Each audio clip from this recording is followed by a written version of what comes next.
Hey folks, Quilly Team here, and welcome to our Saturday live stream, where we're doing some more Kerbal, as we discussed. No idea what we're going to be doing Monday, Wednesday, and next Saturday. Part of me does want to go back to Tiny Bookshop. Part of me wants to try more of that cozy moving game. Big part of me wants to get back to some Civ, or Paradox Grand Strategy game. And a bunch of me just wants to go to space. So at least we're doing space today. How's everyone doing? Hopefully your weekend's going well. Bum, bum, bum. Oh, the other thing is, and I almost did this today, is the demo for Anno 117. It's like, oh yeah, that's another thing we've got to cover. So we just have to find room for all these things. But we had started some space stuff. There's some promise of more space stuff. We did a poll over on the Discord, and just a small one, and people seem to be in favor of KSP. Bum, bum, bum. So today, we might try to do a Duna run, or we do actually have a couple of missions to build a base on the surface of the moon, and on Minmus, actually. So a pair of missions there. But I'm going to start off with a satellite mission. We've got one to put one in big polar orbit around Kerbin. It is this yellow one. Actually, I haven't figured out what this green line is for, because I don't have another satellite mission. Oh, maybe this is one. This is probably a satellite mission on offer, not one that I have. That's probably what that is. We got to go put a satellite in this big orbit, which should be fine and handy and dandy. Ye Old Razmataz. Excellent name. Thank you very much for subscribing. Also, Insomniac Coder also subscribed. Everyone remember to use their Twitch Prime subscriptions over here. And as a reminder, if you are subscribed on Twitch or a member on YouTube or a Patreon supporter, you can join the Discord. You just got to make sure to link those accounts over in Discord itself. We'll read some resubs too, and then we'll get started. Reptile at 76 months. Lilium Astral at 49. Overmans at 81 months. Fim Asatru. I think I always invert some letters there. Maybe I am dyslexic. I don't think so, but every now and again I have my wonders, you know? Maybe it's a spectrum of things. Could be. Anyway, Fim Asatru is at 126 months. Phantom Crapper is at 31 and has a name that makes me chuckle. Shanix, another old timer at 132 months, says we've got the Kerbal Factory ready to replace losses. Just send the word and we'll get more silly putty loaded up. Marvin Burgers at 54 months. That one weird kid's at 79.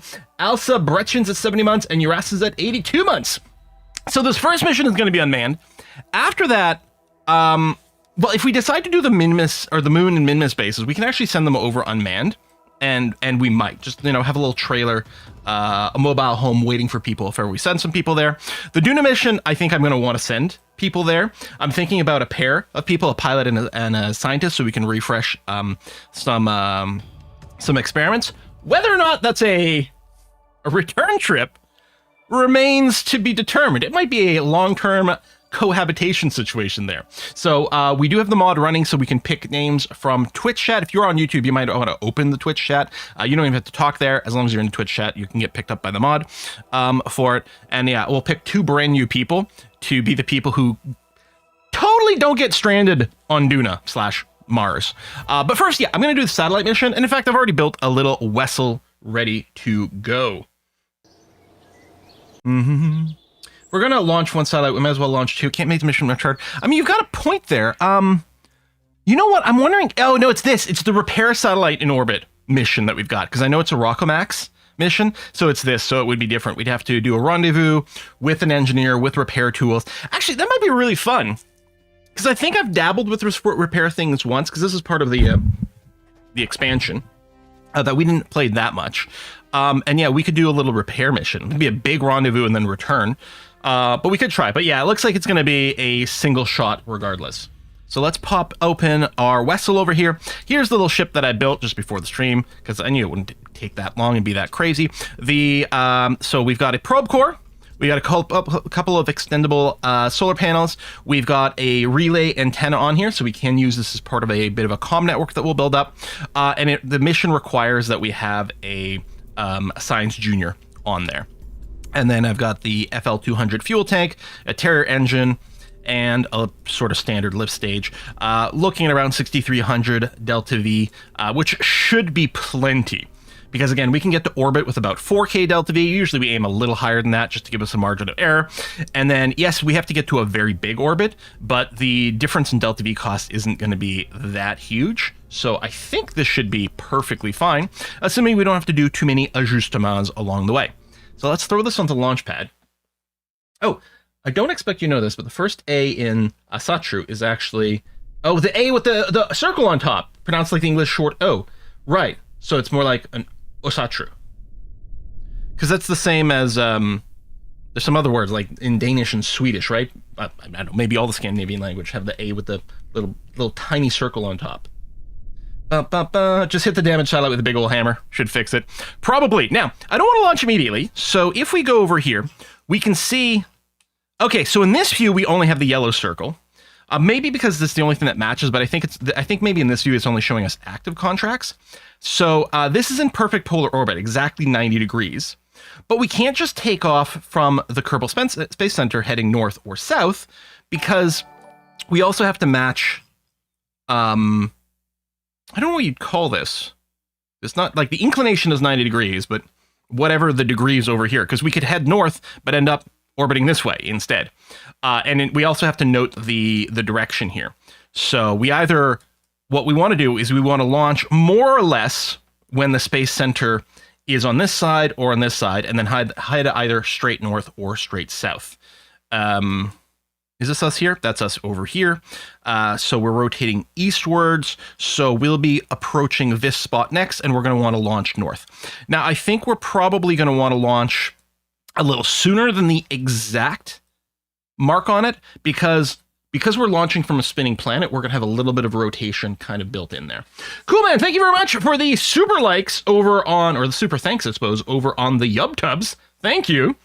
Cool man says, hello, Quill. Got a question for you. How good is you with a screwdriver on Game Boy Advanced SP to replace the battery? Man, you know me, my shaky hands. Any of those electronics that have the tiny little screws, they are the worst thing in the universe for me to try to do that kind of work. I have to like always like jerry-rig something with like maybe a screwdriver with a magnetic tip and usually some tweezers and stuff to get in there too. It's such a pain in the butt. And then Kuman also says, in my Dwarf Fortress, which was the other thing, I got it updated and everything. I'm like, do we play Dwarf Fortress today? Because it's got to come back.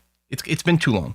Kuman says, in my Dwarf Fortress, I had a massive bar fight that led to a few fatality and 12 wounded dwarves. And tomorrow's a flea market near me. I'm assuming the flea market isn't in Dwarf Fortress. I do like flea markets in real life. They're quite cool. PTSD from trying to install old M2 drives. Yeah, no, the whole thing is like super awkward for me. Okay, so what we're going to do... Okay, so we're here right now. I mean, honestly, if we launched right now heading south, we'd be pretty close. No matter what, we're going to have to do a little bit of a normal or anti-normal burn to get it on the exact plane that we want. But I think what we'll do is we'll fast forward until the KSP, until we've rotated to around here.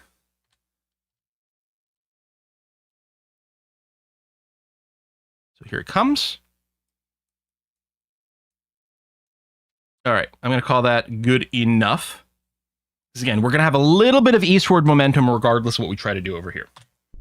Played Brimworld recently. Note to self, never hunt pack of rhinos or mammoths. Ah, that sounds like fun. I don't know what you're talking about. So every time we do a launch, we always launch eastward out over the sea. Because we are already rotating eastward, being on this planet, it effectively gives us a kickstart to go.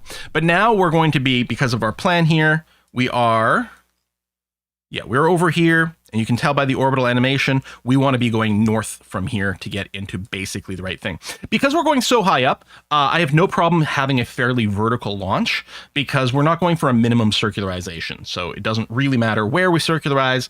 And this way, by heading straight up for longer than normal, we escape the thickest parts of the atmosphere a little bit faster. So that's it. Oh yeah, there's the, I think it's via our mods that adds the Aurora Borealis and Australis. Australis? Australis. Probably Australis down here.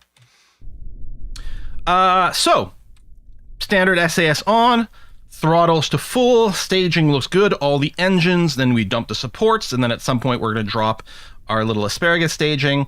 And then I have the fairing deploying here. I might manually deploy it before that, but at the very least it'll happen there. Looks good to me. Let's go. And from this point of view, north is... Oh, it's down on the compass. Or does that say S? Nope. That's north is down on the compass there. Okay, that's important to keep track of. So it doesn't matter where our camera is facing. All of our controls is based on the compass. Let's go. Engine done. Release. Go, go, go, go, go, go, go. And our initial thrust weight is pretty good here. I think it's slightly over 2. I don't think we've got it in there. Oh, the Delta V window. Yeah. In fact, we're closing in on 3 here as we're burning through some of the fuel. So there might be a little bit more aerodynamic drag than usual as well. Okay, we're going to start tipping northwards. And we don't have to go aggressively. We're very happy to go fairly vertical and escape the thick atmosphere as soon as possible in this case. When do we research the Orion drive?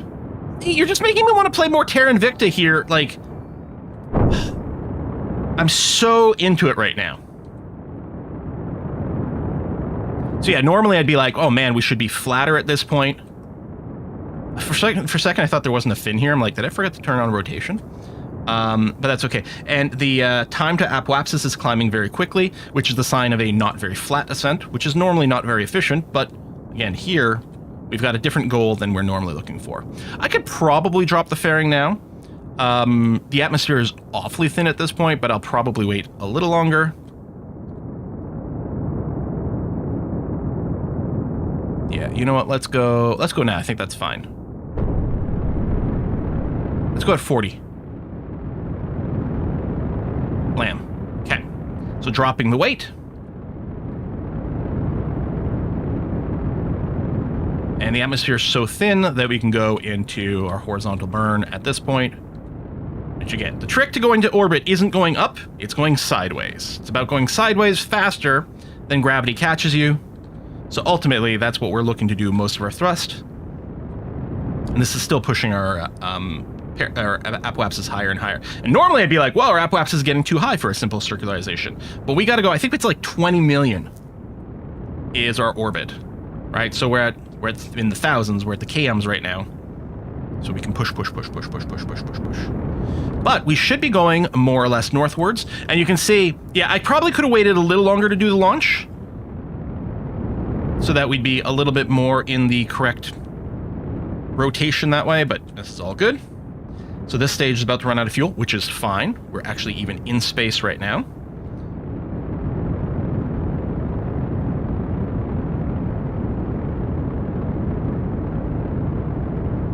So there we go. And another stage. Good. All right, let's stop here. We're already hitting 1.4 million apoapsis. So what we'll do, maybe just for, I mean, we do have to push it up some more, but I'm like, maybe for sanity, I'll just wait until we're at the apoapsis, do a burn there to get us into a proper safe orbit, and then go. Now, what we're going to have to do is we're going to have to go and do a normal or anti-normal burn at the descending or ascending node, whichever one we're at, like compared to our orbit here. Which doesn't show us here. And they can't set this orbit as a target, I don't think. So I don't think we can get the ascending, descending node listed here. But we know that those moves, those normal and anti-normal burns, they're more efficient the bigger your orbit is. So we really are going to be quite happy getting our apoapsis and periapsis to be basically this size, and then do the rotational correction. And then if it turns out we have to burn a little bit more prograde or retrograde afterwards, it's fine. Let's go ahead and deploy our solar panels. A lot of times I like to hotkey these to an action group. You can also use, if you do have MechJeb, you can turn on the auto deploy on those as well. But look how great this looks. Just like this, a simple little device. Got that great skybox back there by Pood. Looks lovely. Did I hear normal, anti-normal? Yes. Is he talking about us? Maybe. Some of you more than others. Coolman said, Nord, Syd, West, and Ost are Nordic words. Yes. Yes, Overlord. Someone else mentioned the Poseidon drive. It got renamed to the Neutron. Yeah, which is why I couldn't find it in the other chart.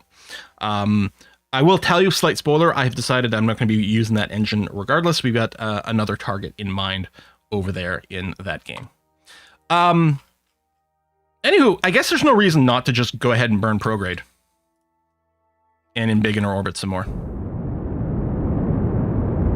So yeah, we're looking for 21 million, fairly round at 21 million both sides. There you go. Now, we're going to time warp to over here. In practice, it's going to take a while to get there, like a day. We could plan another mission in the meantime, but we're not going to do that. I'm going to quick save, because I always do before time warp, because it's kind of easy to muck this up. There we go. You know what? We'll warp a little closer.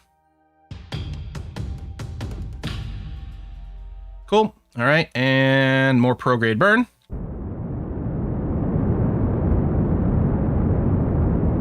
We're not pushing up our apoaps as much. And again, if we did, it's not actually the end of the world. Now, that was a little early for the circularization because we're pushing the apoapsis away. But again, I'm not actually concerned about bringing up the apoapsis number because we're ultimately going for that 2020 orbit regardless. Okay, so... yeah, we'll probably just plan... We'll go to one of these poles and then just do the normal or anti-normal burn. I don't know what direction... we're heading, so we've come around now. Yeah, so we're heading down to this bottom part. I'm not going to use a maneuver for this, but I'm going to use this to plan. No, okay. So we want to do the triangle with the spikes coming out is what we're looking for. And you can see if you just plan this burn, things go weird. Like it ends up adding a bunch of prograde or retrograde depending on what you're doing. Because as you're doing this burn, the position of this changes. So the maneuver is not actually the most clear way to do this. But turn off the SAS for a sec. And yeah, plan to go to kind of the bottom of the orbit. We could, I mean, there's a lot of maneuver plan we could do. We could also just punch in these stats into MechJeb and have it calculate the burn for us. We're going to be okay. Triangle spike coming out sounds positively demonic. Yeah. We're going to summon the Kraken. I mean, I guess in theory it's awfully close to there, but it's fine. Okay, so what we're going to do is we're going to find... Nope, other side. Okay. And of course I could, so it's it's either radial plus or radial minus based on this, but we'll just go and eyeball it. Well, actually it is going to change. So it might be handy to just keep the lock on here just so that I don't have to babysit too much. Okay. It looks like it's radial minus. That way I don't have to keep adjust. Am I wrong? Oh, sorry. Not radial, normal. And then it is radial minus. I was saying normal before. And then switched. So yeah, so we'll just keep it there, but of course we can do it manually. But this way I can just pay attention to the pretty lines. So if we just start this burn, you can see our blue line shifts, and it shouldn't be, because we didn't do the maneuver plan, and we're adjusting our normal burn or anti-normal burn as we go. You're not getting the same sort of random embiggening of the orbit. Okay, there... Yeah, that would be it, because I think we're kind of... It's a little hard to see. But I think we're kind of bang on this way. We might have to do another one here. And you can see the ascending node there. I just don't think we get the matching one. But we don't have to be exactly bang on. It's possible that this is going to be close enough for the contract. Which is this one over here. So... If we do a little burn, doesn't matter where we do it. You got to remember, wherever you do the prograde burn, it's just pushing up the opposite side. So the most efficient place to raise the periapsis is at the apoapsis, but here we're just kind of raising in general. So we'll burn here, and wherever we burn is going to become the periapsis. Ooh, that happened way faster than I expected. All right, fine. Let's go to around here.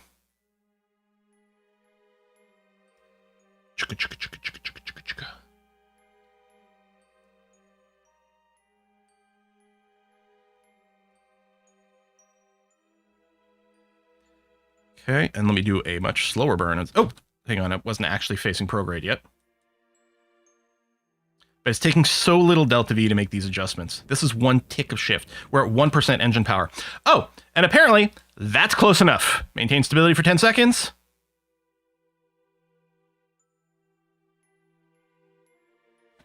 There it is. And what's nice about having delta V, we had a lot, 1100 delta V, is we might get a follow-up mission that requires us to change this orbit.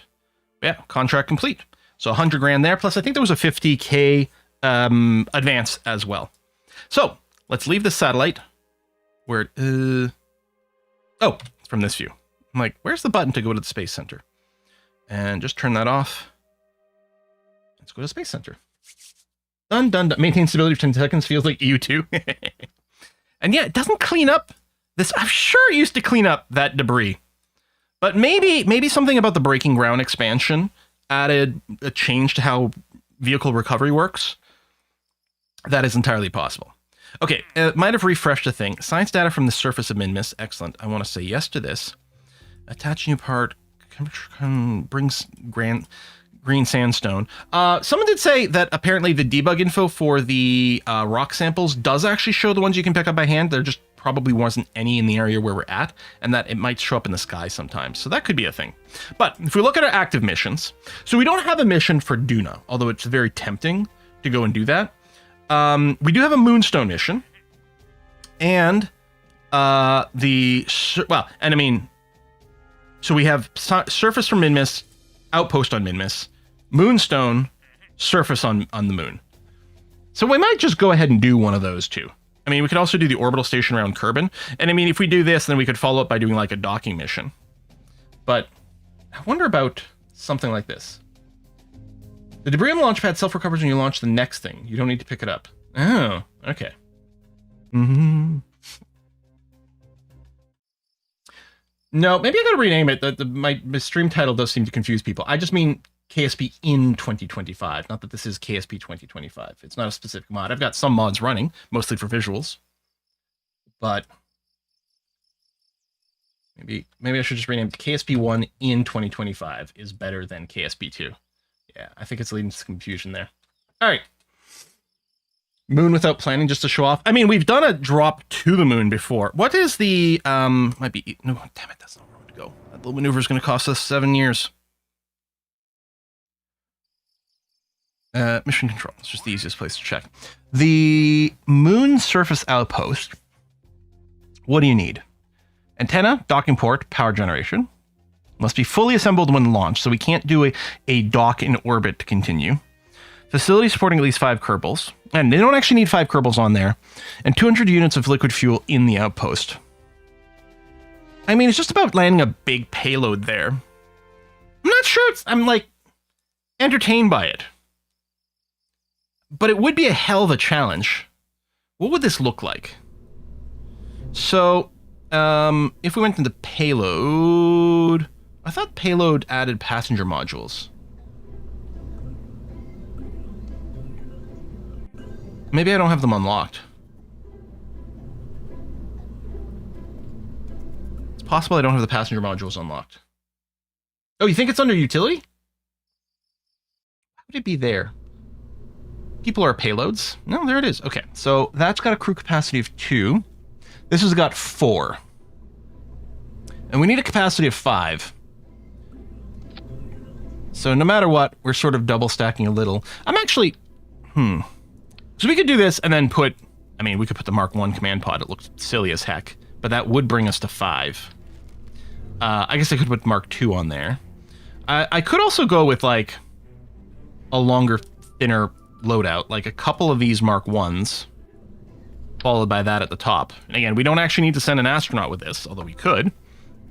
But the plan could be to land this. It's got to have a docking port somewhere on there. Which is actually kind of interesting. Do we have the full-size one? No, just the junior, although this, I think, will count. I don't think it specifies what kind of docking port. Just a docking port. All right, generate power, so it needs solar panels, and it needs an antenna. And that would be sufficient. It's not the sort of thing we can easily expand to, unless we go and land it sideways, although that sort of stuff is always very tricksy. But we could do that. Like, if I grabbed, I guess, these landing struts, and did this. Is it Shift R? Shift R, there it is. Almost could assemble this in the spaceplane hangar.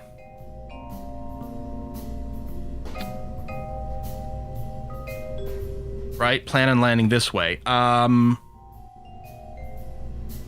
We need liquid fuel. 200 units of liquid fuel of some kind. That's a lot. Because, yeah, this is 800. And I think it's liquid fuel specifically, not liquid fuel plus oxidizer. Ooh. Oh, this is nasty, because we need 5 of these? Maybe it'll get a little easier when we get the thicker landing tanks. The thicker tanks. Yeah. Yeah. We're probably going to wait until we get bigger diameter stuff for this landing. I think that's probably it. Yeah, it was 2,000. It's a ridiculous amount. Does it auto-update the mission parameters here as we hit these achievements? No. Because I suppose it would have done it for the 5 Kerbals. Like, I mean, there's all kinds of different ways we could arrange this, right? You know, I could go quadruple symmetry around here, and that, you know, that would all. Maybe we do this and we just land like vertically. But this is a pretty heavy weight to lift. So I think I'm going to say no to the base. I kind of just want to go to Duna. Now, we do have some science to spare, which might help with this. If we do go to Duna, I'm going to just wait, because our optimal window is in 150 days. But we'll just do a huge time warp, probably, to do it, which I think is less annoying if we do it from the tracking center. But we could do a heavier rocketry, which would give us our mainsail engine. I think that's going to be worth it in the first place. And then we probably want the propulsion, probably this new fuel option in here. I don't think we need the precise propulsion for it. We might want the bigger shell here. This also gives us the proper Dockatron, but that doesn't really matter. But perhaps the bigger landing struts. This is also the larger parachute, which might come into play. Oh, you do the 3 Kerbal command pod.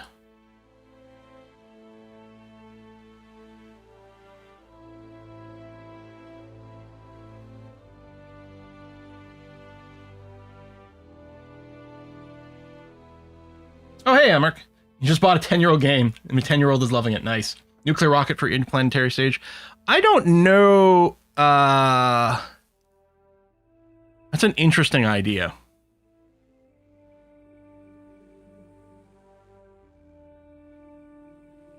We could try it.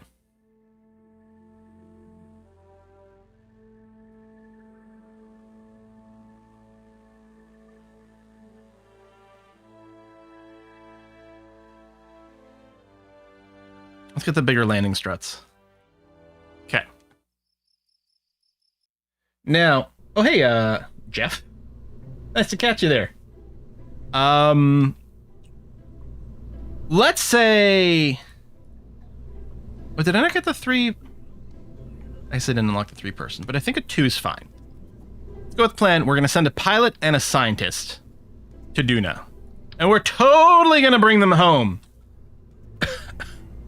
Maybe what we do is we just give them enough to take off from Duna and re-enter orbit, and then we can do a docking sort of pullback.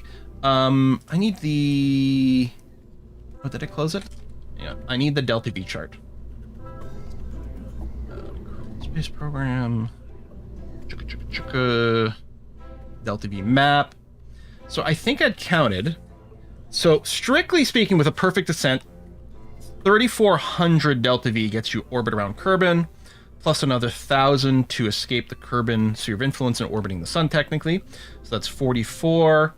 Only about 130 to get to Duna.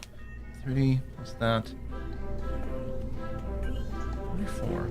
Okay, 5,000 Delta V, assuming everything is perfect and we have the perfect launch window and everything like that, theoretically gets us to Duna orbit.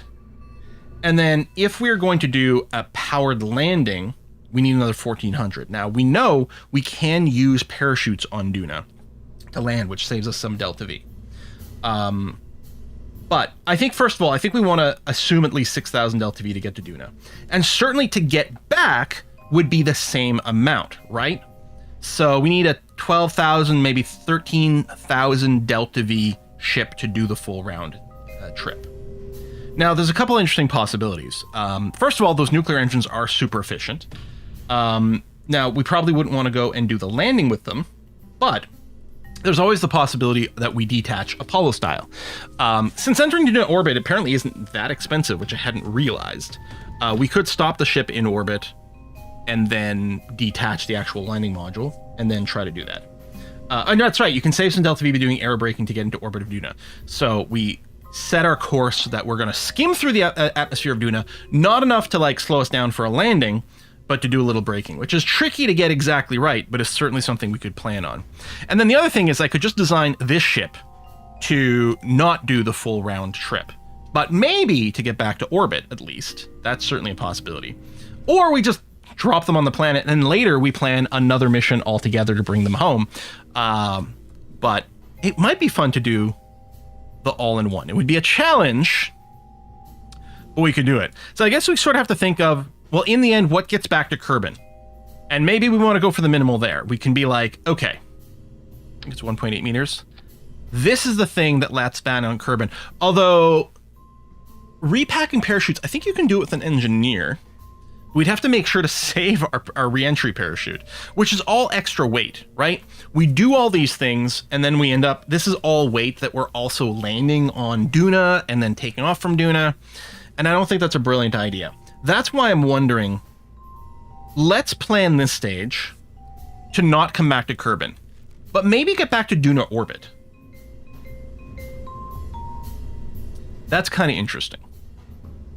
And probably we're not going to be carrying the weight of our like science juniors and things back to orbit. So we'll assume we're going to get this, although we can manually grab it. This is very convenient. But we can always just go and manually grab those things, which is why I don't always pack this, right? You have your Kerbal go out and just collect them all. Let me just do this. We could do the 3-man capsule to bring everyone.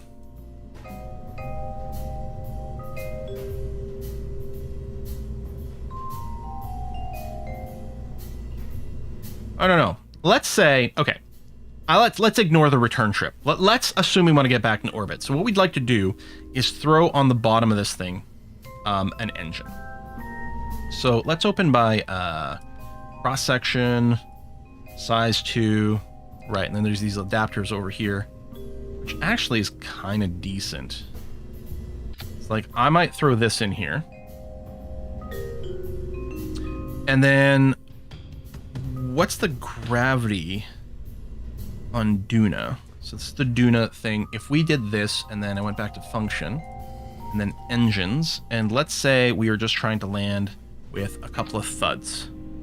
Oh, okay. This is actually like an 8 thrust to weight ratio. That's pretty good. Although we still need some science modules on here too. And we can't with a pair of these. We shouldn't have to, because we should be able to reset them with the scientist.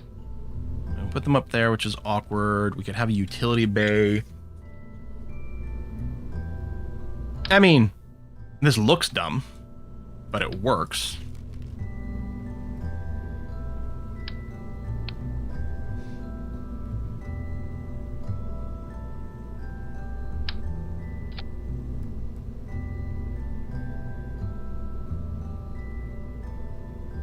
Can you remove the shroud, like, mid-mission on this thing?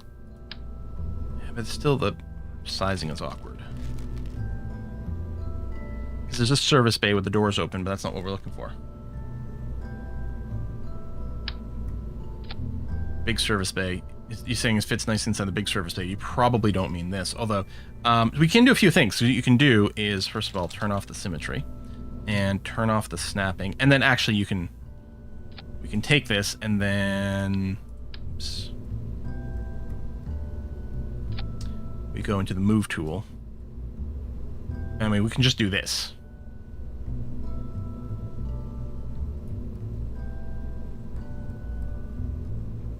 Nothing's stopping us from doing this. cheating. I mean, the idea is we're just building some extra supports around this. Most excited for is all I'm thinking of. upcoming EU5, Anno 117, Tropico 7, or something else coming in the next couple of months. Okay, I missed a message from Coolman. I thought that was it, but I'm realizing it's not. That's from Fang. Thank you very much, Fang. And I'll get to Coolman in 1 second. Sorry. What are you most excited for? EU5, Anno 117, Tropico 7, something else. That's a tough question. Probably EU5, because if it's good, it's going to consume my life more than Anno 117 or Tropico 7 will. I think Tropico 7 is going to be the most pure fun. That's hard, and I feel like there is something else I'm looking forward to, and I can't think. Yeah, clipping stuff is a good way to taunt the Kraken. You're not wrong. Although this is probably okay, because none of these are animated. Oh yeah, Borderlands 4 I'm actually legit excited for. I know it's not normal channel content. Oh, I think this is snapping to the wrong object here. I kind of want to get this back and then do that. Yeah, I'm not entirely sure. I mean, we could do something that looks very similar. I thought this would... There it is. I had snapping off, I think.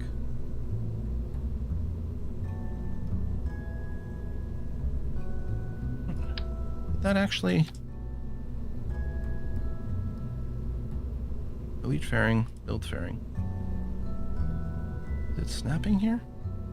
Because it will snap. So it snaps there. Can I not get it to snap here?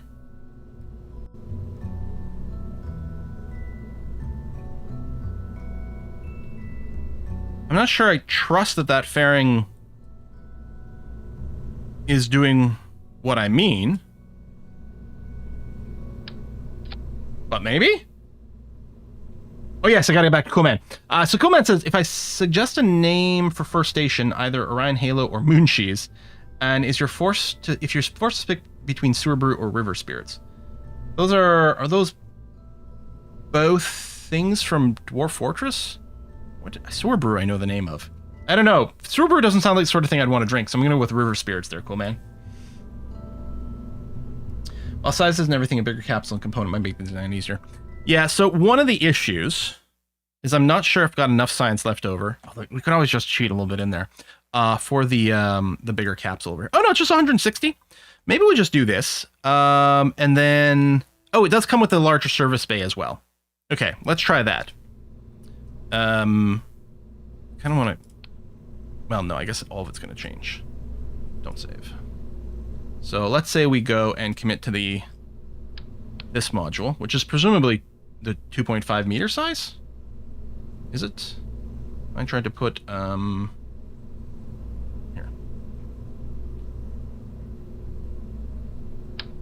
Yeah, okay.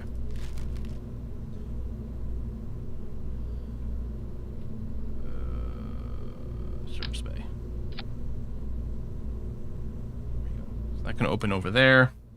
And then, yeah, let's say we put this tank down here, and then let's go back by over here, and then engines, and then still put a couple of thumps onto the side like that.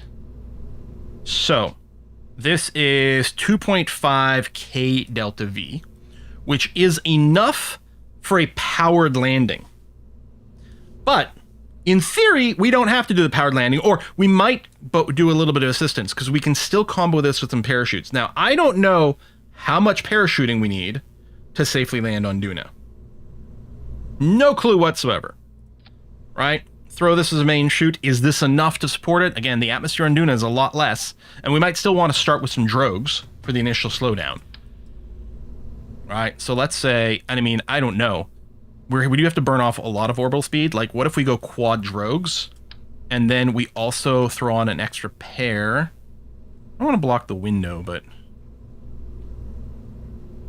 doesn't actually matter. They don't really use the windows. There you go. Cover the windows. And then an extra pair of regular chutes. So this, unless I'm wrong, this Mark 25 is a regular parachute, right? Oh no, the Mark 25 is a drogue.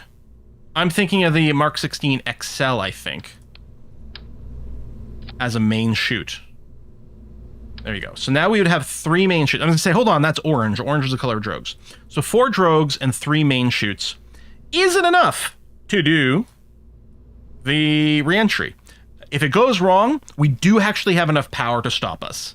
The hope is that this is going to be our ascent stage, but technically it works. Although our delta V and our thrust weight is going to change as we cram some science experiments and stuff in here. So, there, turn that on, and it just looks silly on the side.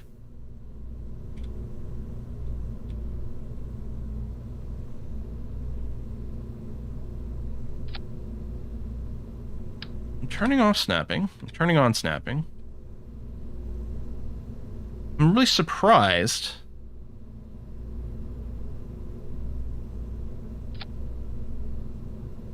that it doesn't just sit properly, but okay. This could fit on the nose. I guess it comes down to, so, see, but now with this design, as I'm carrying this back up to orbit, and this is heavy.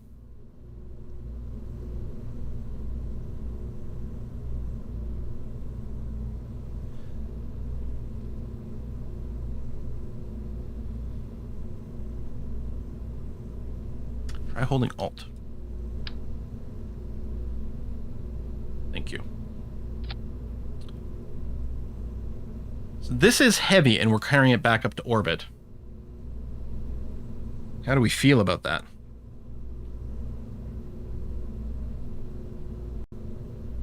You're fine. I mean, we still have enough.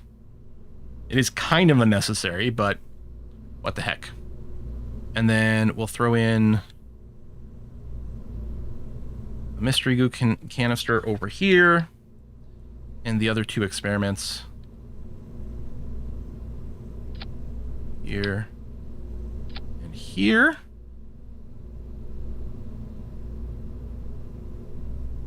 I think what I'll do as well is, because this equipment gets reset all the time, just to make sure we don't forget something, I'm going to put the EVA experiment kit in here. We'll have to, you know, maybe do a swap somewhere. This is a 3-person thing, so we can bring a repair kit. The goo, the power, the weather analyzer. See, we need this and we need power. We need these 3 bits. We need some extra storage for that if we want to go that way. Which we could. I mean,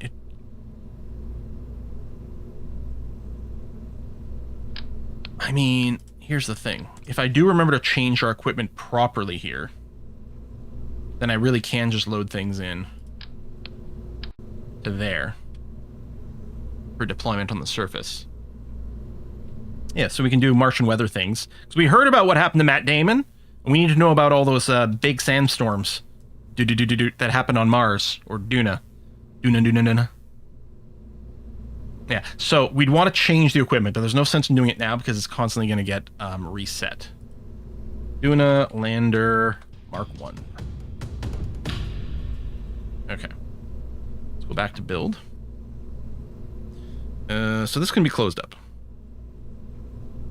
I think we're going to need some lights, because otherwise terrible things will happen. Let's get a couple of downwards facing lights to illuminate the ground beneath us as we go in for a landing.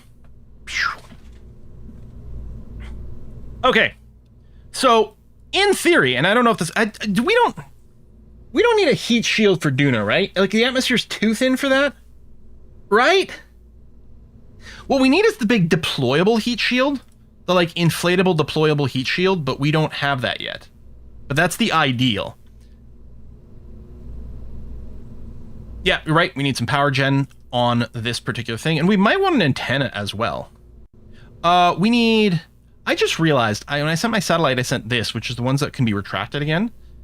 Which doesn't actually need to be the case for the satellite.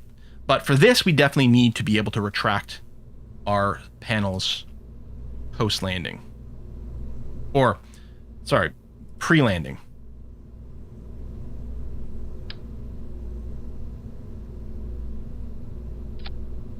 There you go. Because we want to deploy these in space, and then we're going to want to retract them when we're going into Martian orbit. I think I'll put a couple of flat photovoltaic panels as well, just as a extra safety precaution.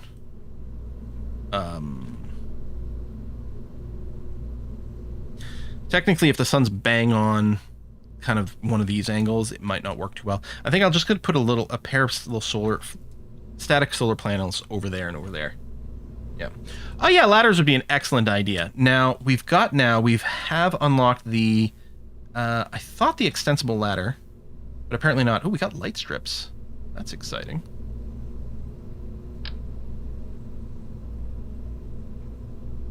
Oh, okay, I can put them here. Good.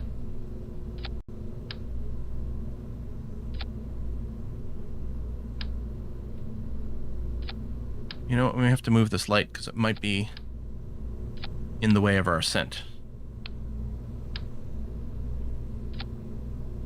Then round.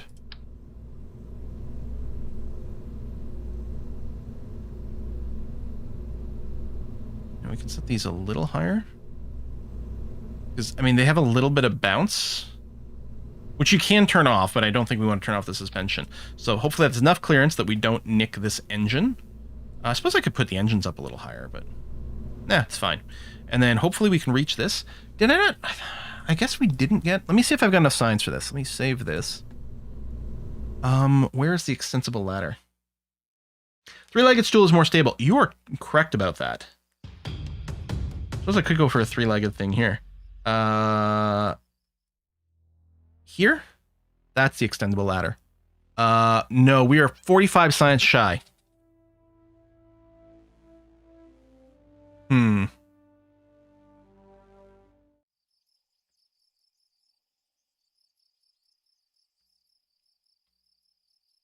Oh, I have the symmetrical ladders going on. You know, I'll have to turn that. That's annoying. Unless... No, I can't think of a good reason for it. That's super annoying, because now I have to go and grab... Those are correctly going away, yep. Okay.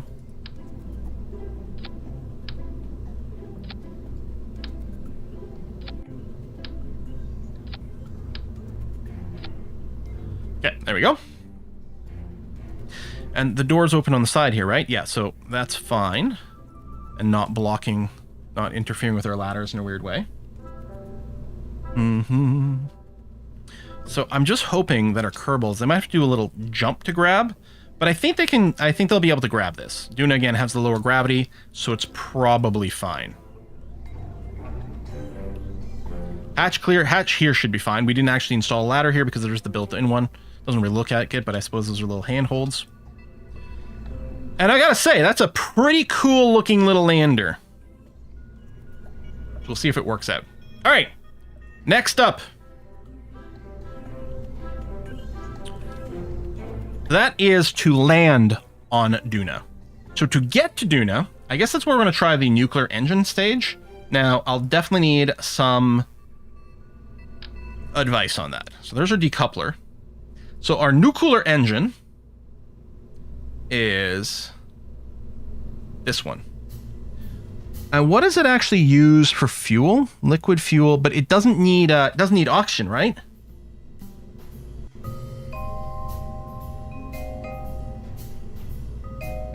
Yeah, right now the bay is coming back. Again, we're not necessarily bringing this back to Kerbin, but we're gonna get it back orbital. And I guess we don't have a docking port, but that's okay. We can just do a transfer over, that's going to be fine. This is not coming back to Kerbin. This is not coming back to Earth. Our goal is to hopefully get it back into Duna orbit after we're done our ground observations, but that's it. That's the plan currently. So yeah, do we just purely need liquid stuff? So what we need, filter by resource, liquid fuel. Yeah, but those will have both in there. A little annoying. Yeah, but that's the Mark 0. That's really tiny.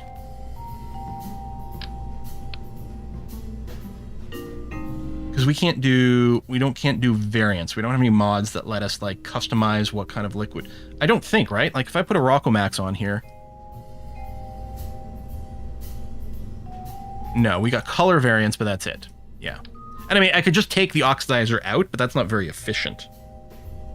Yeah, well, what am I going to do about the lights? I guess I could put them on the outside of the engines. Maybe we'll do that. And yeah, probably put more than one of the nuclear ones, because otherwise your burns are really long and awkward. No, we're not using any procedural tank. We basically have nothing in here that changes gameplay.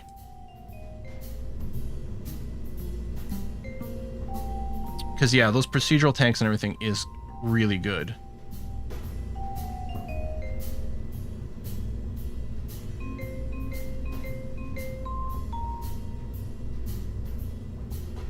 Yeah, these all have oxidizer. Oh, this is our biggest tank that is just liquid. It might... I wonder if it's better off doing this. I mean, this does bring the weight down by not packing the oxidizer. Mostly we're just bringing a lot more volume with us than we need. But let's say I did that, and then... do we have, like... There's a thing that gives us a multi-attachment point. But not that. I might still want... cross-section... Not that adapter. We might not have a multi-attachment point thingamabob here. I mean, unless it's under this size, but I don't think so. Yeah, like we basically want this. I mean, I guess that's fine.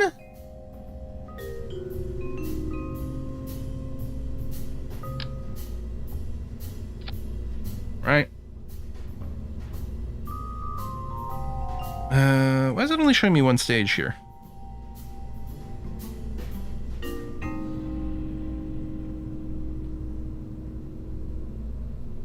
Oh, because...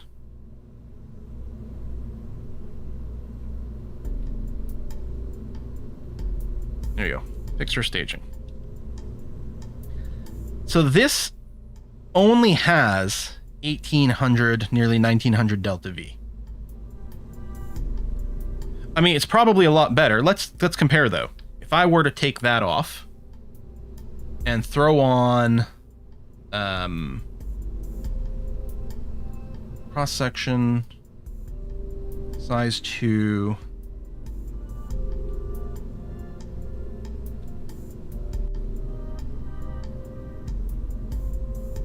Poodle. And then put oxidizer back in here. And again, staging gets completely fucked. This has got more delta V than that.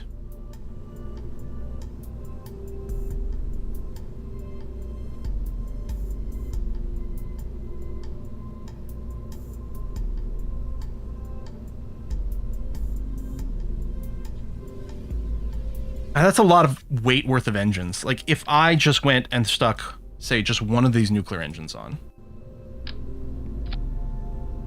And I don't know why it's being so dumb about the staging. Yeah, 1700.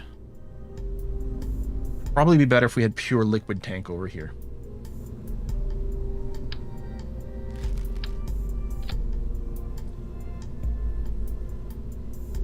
Yeah, maybe we won't go the nuclear route.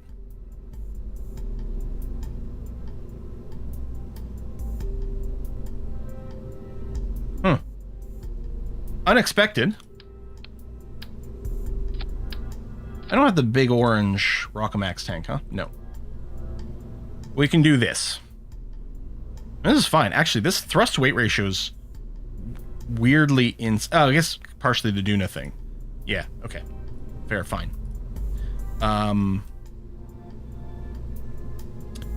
But that doesn't change the vacuum delta V over here. So 3100. I mean, this will get us. Well, it'll do a lot. I guess. Oh, is this? No, this is going to be disposable.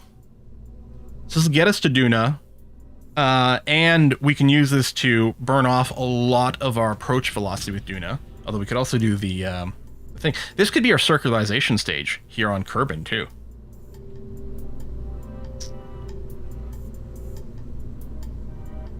Wait, check in vacuum. We were. I mean, the delta V doesn't change. We were looking at the vacuum stats. Right? Like, there's no other. Like, the position doesn't matter. This is only important for the thrust to weight. I don't know. This seems fine to me. And then we go and throw another decoupler and an initial mainsail stage. Probably... Why did my YouTube chat just disappear? Let me refresh my page here.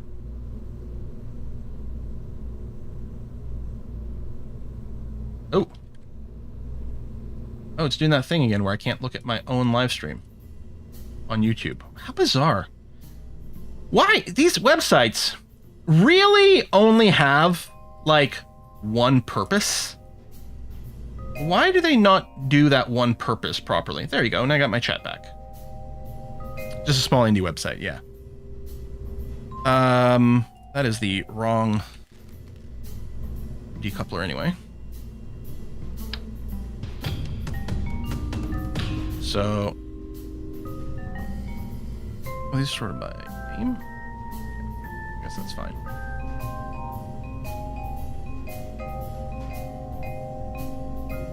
No. Right. Pair those, and let's say we throw on a mainsail at the bottom.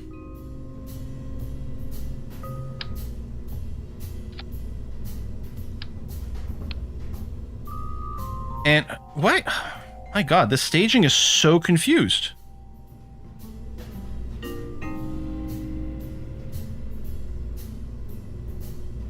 right, and yeah, we want to look at Kerbin now. Okay, this mainsail's got enough thrust weight to take off. But our Delta V, this 1200 is not going to be enough initial push. So we need this first stage to go longer. So this would be a good candidate for... I'm asparagus-ing. Pair those. Pair those. We probably don't need triple mainsails.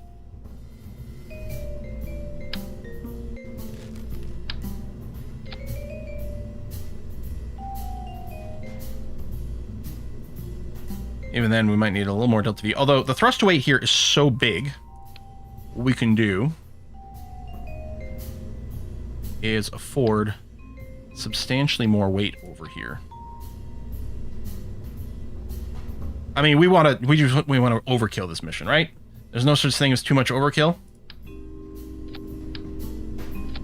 We do something like that. There you go. Thrust weight is still sick.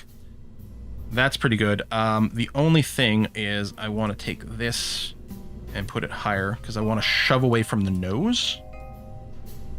Oh, my root part. I'm gonna have to rebuild this.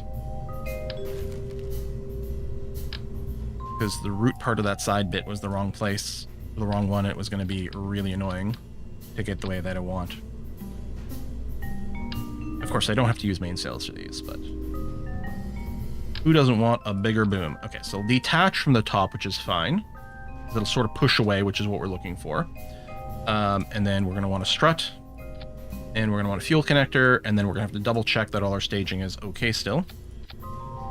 All three engines at the bottom go. And nope. Okay, hold on. Something is fouquet'd. Okay, these two can be combined. And that can be combined. That's fine. Okay, 8367. Little support strut down there. I mean, visually it would look better if there was a chunkier sort of support strut, but this works out perfectly fine. I guess we don't need stage 5 anymore. Not sure where it's left. Yeah, was I going to change to 3 legs? Yeah, sure. So we're going to go to triple symmetry. And then the only tricky part is this about... I guess the easiest way to do it is, yeah, check that it's aligned in the middle there perfectly. Excellent. And then positioning was fine. Positioning was fine. There we go. So we'll do that, which saves us a little bit of weight too, which is nice. Okay. I think I like this. Oh yeah, and I was talking about putting the lights on the end of the engines here, maybe.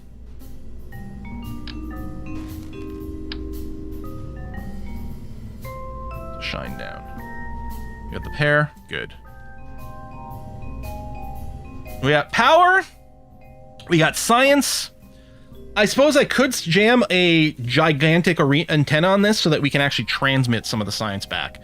Mostly for crew reports, EVA reports, and temperature, because we can get some real-time science benefit from that. A lot of the rest I'd want to bring home. Actually, a lot of this, what I'm thinking is, get this into orbit, then what we do is we fly out something with a science module. That's what I'm wondering. Check all doors. Well, I guess... I mean, I don't think this clips into anything with the doors, so I think that's probably safe. And there's no... Well... Okay, it's actually possible that our exit here is occluded by this drogue. Maybe what I'll do is I'll keep the 4 drogues, but I'll offset them thusly to make sure it's not covering that door in any way whatsoever. So yeah, part of me is thinking wants to be as greedy as possible, keep all the science on here completely, then shove all of it into a science module.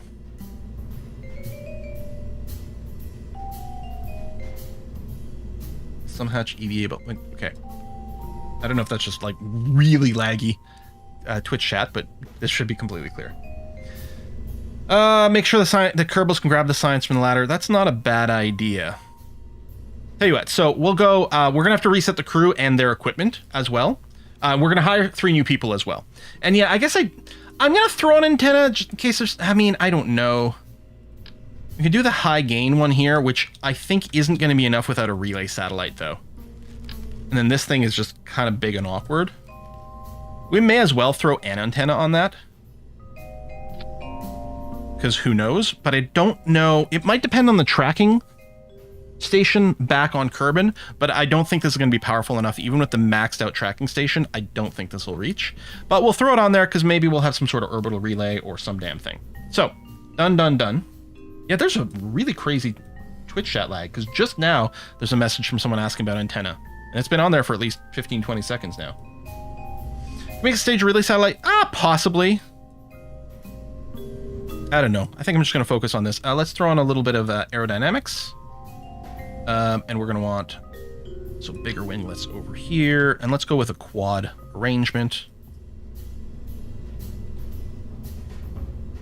I think that's centered. Yeah, the strut doesn't actually cause any issues. It just looks a little bit weird. And structural supports. And then stage there. Okay. So save this. We're going to do a quick, we're going to run to the launch pad, make sure that we can exit, make sure we can interact with the science from the ladder. And then assuming that's groovy, we'll come back in here. We'll hire a proper crew. Stage 3 is, oh yeah, that's still in there. It's just no good. We'll probably get a message that we probably have to upgrade our launch pad and or VAB. Yeah. So let's do that now.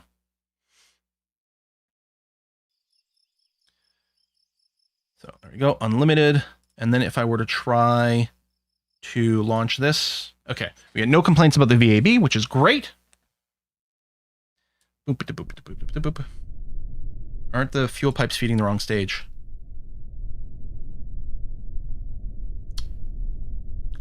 Okay, let's make sure to take a look at that too when we get there. Just do a little EVA, so that works fine. I got a little, is there science here? A surface sample.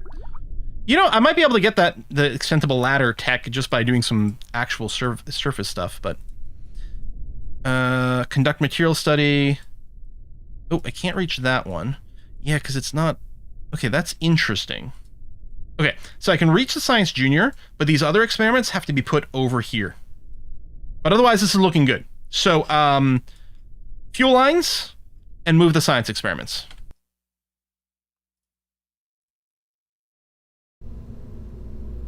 I won't be recovering only in space. We'll probably be resetting those. We might reset them on the ground, because we'll probably do some of this science on the way down, which actually means there's an upper atmosphere and a lower atmosphere, and theoretically we'd like to get both. So it's making me think that maybe what I want is 2 of the goo pods. Like, we'll probably still only have the one Science Junior. But this way, if I have a pair of each one of these experiments...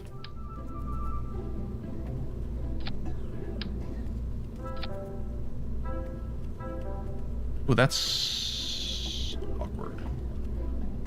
I can't click this thermometer.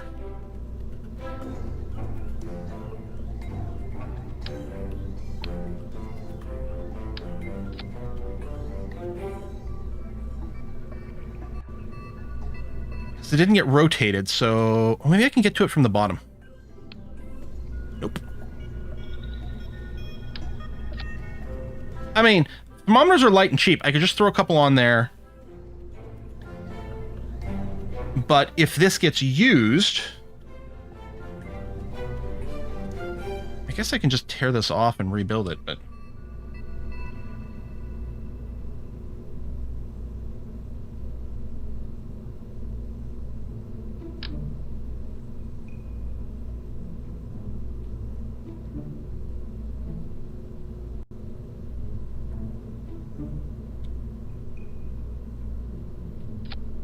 There you go. Those should all be reachable from the thing. If this gets used for an experiment...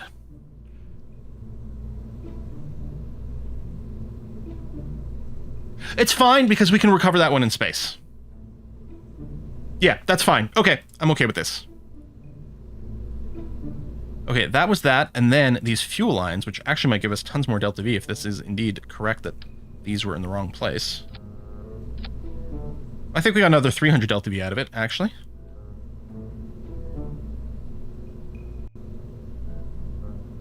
Engines go on, we detach, at some point we launch the side bits, and at some point we drop the bottom and light the next one, and then we drop that and light the two side ones.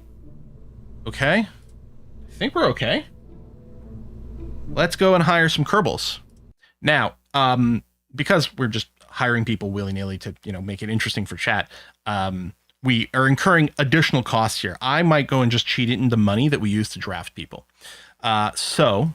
we're at 987. I'm going to get a pilot, Ilarias, an engineer, Penny and L, and a scientist, Eonek. How much did I say? 987? So it costs us a little over 200 grand to do this. So if we Alt F12 for the cheat, and then just cheat us in, yeah, we need a comma here, but if I do that, 950, I'll say that's good enough. So we used a little bit more money, but we did need the scientist and engineer, of course. If we just hadn't fired our original 3 people, we'd still have them, but that's going to be okay. So let's go back in here because we've got to set up their equipment. So, boom, boom, boom. Ilarias, Penny, and Anak. It's nice because we can see they have no experience points, so we know who those are. You're not going to need any parachutes. Where we're going, we don't need parachutes. Oh, I don't know what role... Okay, Penny's the engineer, and Anak is the scientist. Penny's the engineer, Anak's the scientist, and then...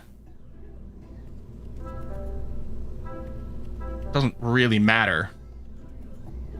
I could get a second EVA experiment kit for no real reason.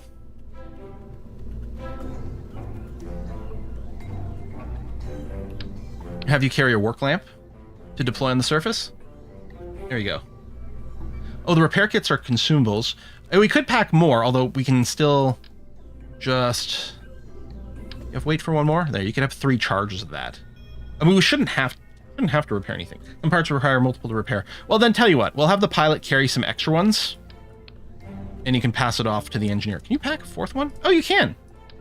I mean, I know this bar wasn't full, but for some reason I'd assume the tonnages would be no good. All right, so we've got 8 charges of that. I don't think the EVA kit has charges. Like, we can bring more, although it's weight limited, so... but as far as we know, we can redo it. We've got some safety lights over here. Well, safety lights. Penny and CK would panic. All right. Oh, the save doesn't matter because this doesn't come up. All right, I think we're good to go. Oh, I mean, we'd have to wait 170 days. Although I suppose what I could do is I could launch this to orbit and then just wait. Let's do it. I'm really stressed out. Not as stressed out as Al and Penny and Inik. Oh, all right. Oh, can't quick save while moving. Are we moving? I don't know. But we'll do a hard save here. Pre-Duna launch. Okay. Ooh, there's some very dramatic lighting going on right now. Ooh, ho ho. Where's that lighting? I guess it's coming from over here. Looks great. How lovely is this? No life support mod this run. I'm not running any mods that change gameplay. The closest we've got is MechJeb, just in that it gives me some handy dandy buttons to push. But that's it. We're running no procedural parts, no life support, nothing like that on this run, just to get lots of visual mods and a couple of just quality of life UI things that stop me from going insane.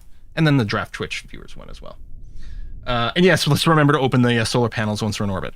Okay, full throttle, SAS, we light, we do this, we go. We're going to do a standard launch towards the east.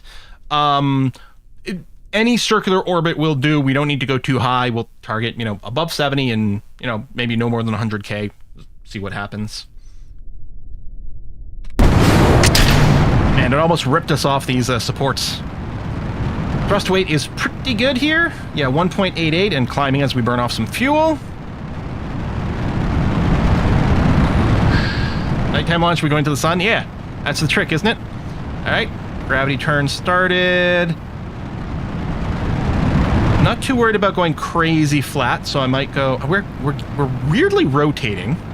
Maybe because I've got some off-center of mass stuff, or maybe some part clipping or something. I don't know why we're rotating, but we are.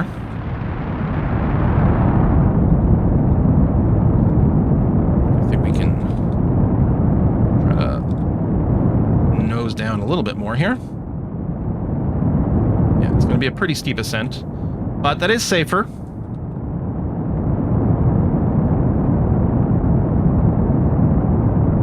Already got nearly 30K apoapsis.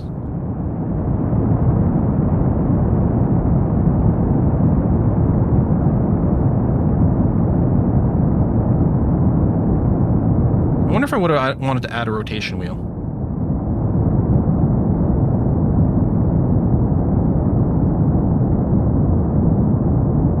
Did I forget to add struts back?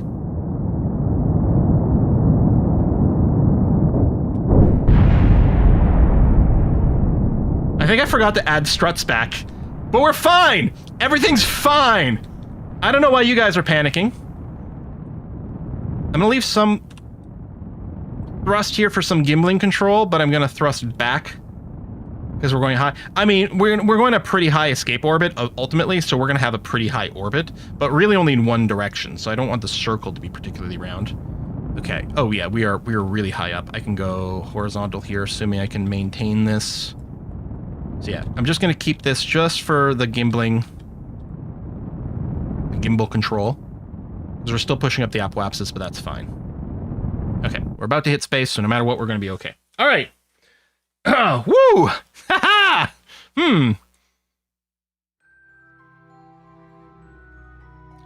Oh, we can do a material study here. Wow, and we can do it and we can reset it as well. So let's collect the material study from space near Kerbin, which apparently we've never done.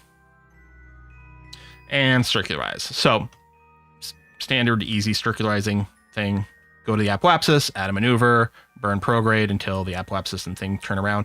I'm going to save myself a little bit of fiddling, because we've done it a bunch of times at this point. We'll just call for a circularize mission. Thank you very much. 870 Delta V. It will require one staging, but that's fine. We'll do that. I don't have the auto staging turned on, just to stop something dumb from happening. Extending our solar panels. Okay, and you're executing, so yeah, you're turning to the maneuver node, which is going to be slow with this much weight and only one reaction wheel and no RCS. As soon as it gets there, it'll do the time warp and handle that. Okay, perfect launch, no issues. Yeah, I think when we rebuilt the two side bits, did we not put back the struts? Or did the struts get broken at some point? But that certainly explains the rotation, and we would have lost a lot of our Delta V. We had a much less efficient thrust because our thrust wasn't going perfectly in line with our ship's body. So we had a less efficient launch than we could have. I think we factored in tons of excess Delta V, so I think we're fine, but yeah.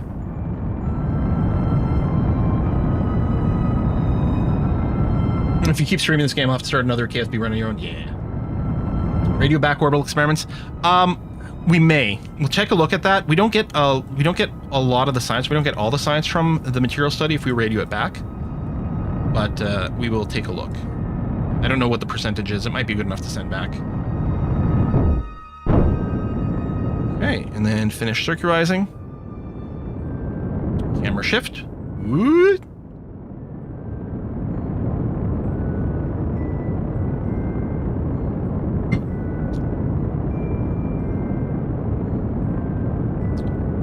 And there we go. All right.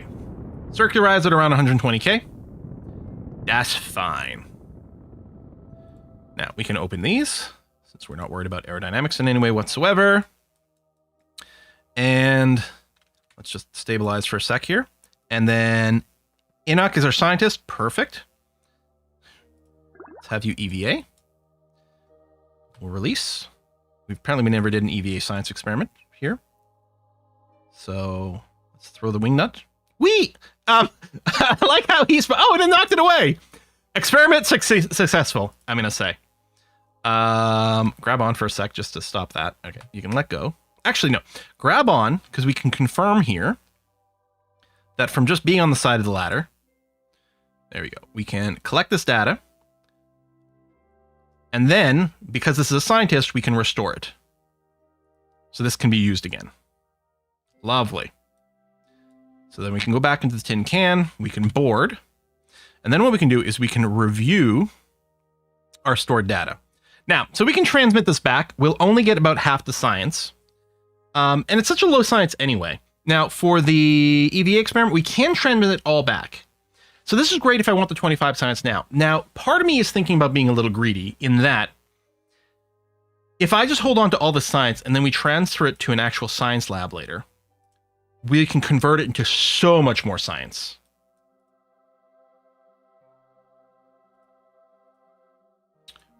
We could always change our mind and transmit it later, assuming we can get a signal. I suppose I may as well go and extend my antenna because there's no reason not to at this point. You can transfer it and gather it again. Really? And it'll still count?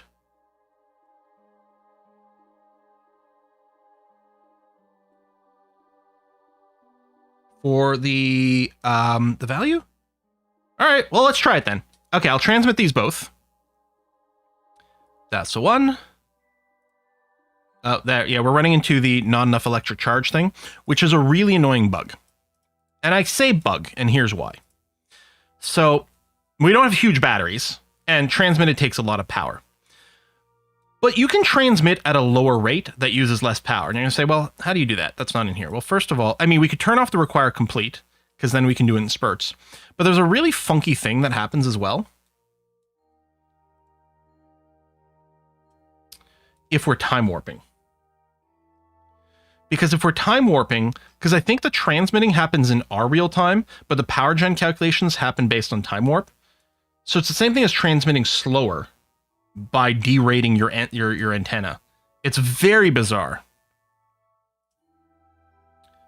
I think if I do the allow partial, yeah, it'll keep trying to send, and then it'll keep going to complain. But watch what happens if I start time warping. At a certain point, we get the power faster, and it's still, I don't know, it's bizarre. But as long as you do the upload partial, then you're going to be fine. Because then it'll just go into this error mode. But yeah, you just time warp. And it's just bizarre. Like, all I'm doing basically is making the data send slower. I don't know. Or maybe it doesn't work the same way as it used to. But that definitely was a way to avoid this issue. That was really annoying. There you go. Now we're done transmitting. So I don't know. But we're going to have you EVA again. We'll have you let go again. Perform EVA science again. And I guess we'll do an EVA report as well and see if we can load that into the science experiment. Because I guess it still has the same data value, but you can see like the science, there's data size and then the science value. And I don't know how that works with the, again, here we get 0, but it's got some data size. I don't know how that interacts with the science lab, and I'm not entirely convinced that we get the full value. But we'll give it one go. Conduct study. Keep. Collect. Restore. I mean, I guess while I'm here, I may as well. Collect. Restore.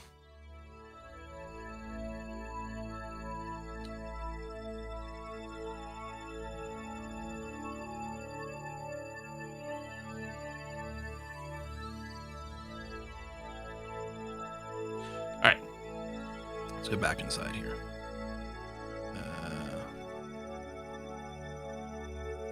Board. Okay. So, I think you can transfer data even if you already have the science to the science lab for more science. Yeah, well, we'll see. Oh yeah, people are wondering about that. That's the microphone. If you're seeing a little black thing. I know. There's like, I can move it out of frame, but the sound quality goes down a little, at least in my tests, so we'll leave it in there. Maybe if I have more of the mic, it's a little more clear what's going on. I don't know. All right, we're good here. So, oh, we don't have the alarm listed here. These alarms. There you go. In 150 days is the optimal transfer from Kerbin to Duna. So we're just going to leave these guys in space for now. You guys chillax. So the question is, I mean, realistically, what we'd do is we'd run some other missions at this time.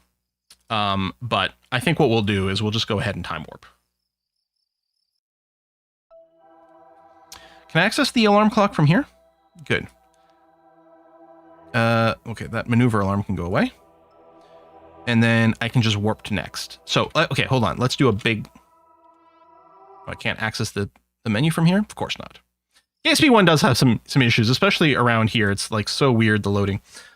Before Duna time warp. And some people are going to be like, oh, TW means something else. The comments we get on Terra Invicta whenever we abbreviate control points. I'm not giving up 2-letter acronyms for bullshit. We can be grown-ups. We can use full words for things. Whee! Let's spin the planet. So if you do these time warps while looking at the KSP, or the Kerbal Space Center itself, it is crazy because the sun keeps rising and you get like a strobe effect, which can be a little hard. Whee! Now, we might be missing some other transfer windows here. It's fine. Like, there's... I mean, I guess some of our contracts could be timing out. I guess there might be some reasons why it wouldn't be ideal, but 3 days, 2 days, 1 day. And these, this is built in. This, like, you can create an alarm. So the alarm clock is built in. It used to be... I used to say there was 2 mods that even if you're running vanilla, you really needed. You needed the Kerbal alarm clock mod, and you needed something that gave you delta V calculations. Delta V calculations are now built into the game. They're still not great, so you probably still want Kerbal Engineer Redux or MechJeb for the delta V information, no matter what. But you definitely don't need an alarm clock mod anymore. The built-in one's pretty good. And it does include things like setting alarms for these transfer windows. So right now, because of where Kerbin and Duna are positioned, we have an optimal transfer window. And why is that? Well, Duna, which is where we're going, is slightly further away from the sun, from where we are.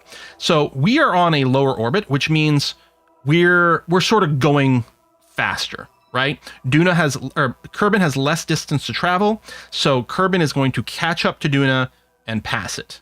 And the same thing's going to happen to our spaceship. As our spaceship transits from this orbit to that one, we're spending the entire time inside of Duna's orbit, which means we are going to catch up. So eyeballing this can be tricky, but there's just a simple degree over here, and you can get these calculations from the site. There's an angle that is the optimal for Duna here. If we were going to a planet that was, like if we're going to Eve, we'd want the invert in that we'd want Eve to be behind us, because as we're descending, the entire time we're like outside of Eve's orbit, so it would be catching up to us. So there's some angle here that's perfect, and anyway, the alarm clock basically just sets an alarm for when we're at that kind of vibe.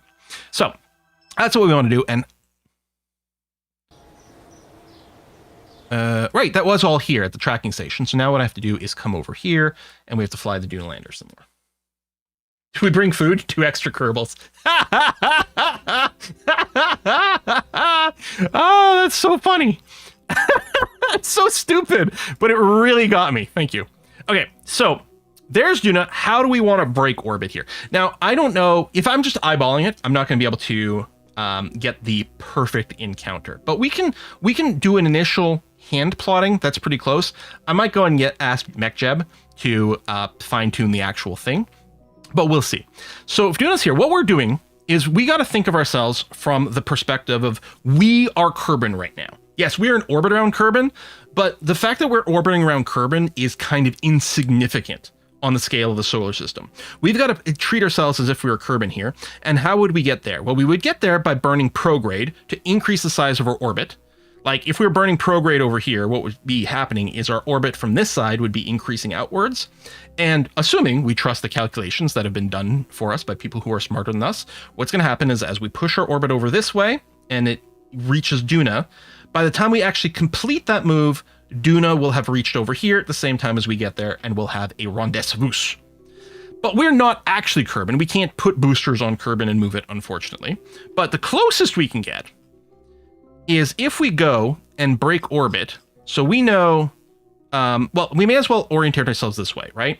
So we want to break orbit going straight up, based, you know, on the screen over here, north. And these directions are meaningless, but as far as the screen goes, we want to break orbit going straight up. So if we do that by doing a burn somewhere around here, if we just burn prograde around Kerbin and blow up our orbit, I think we actually would start a little sooner. Now the moon sometimes gets in the way. There's a little something. There we go.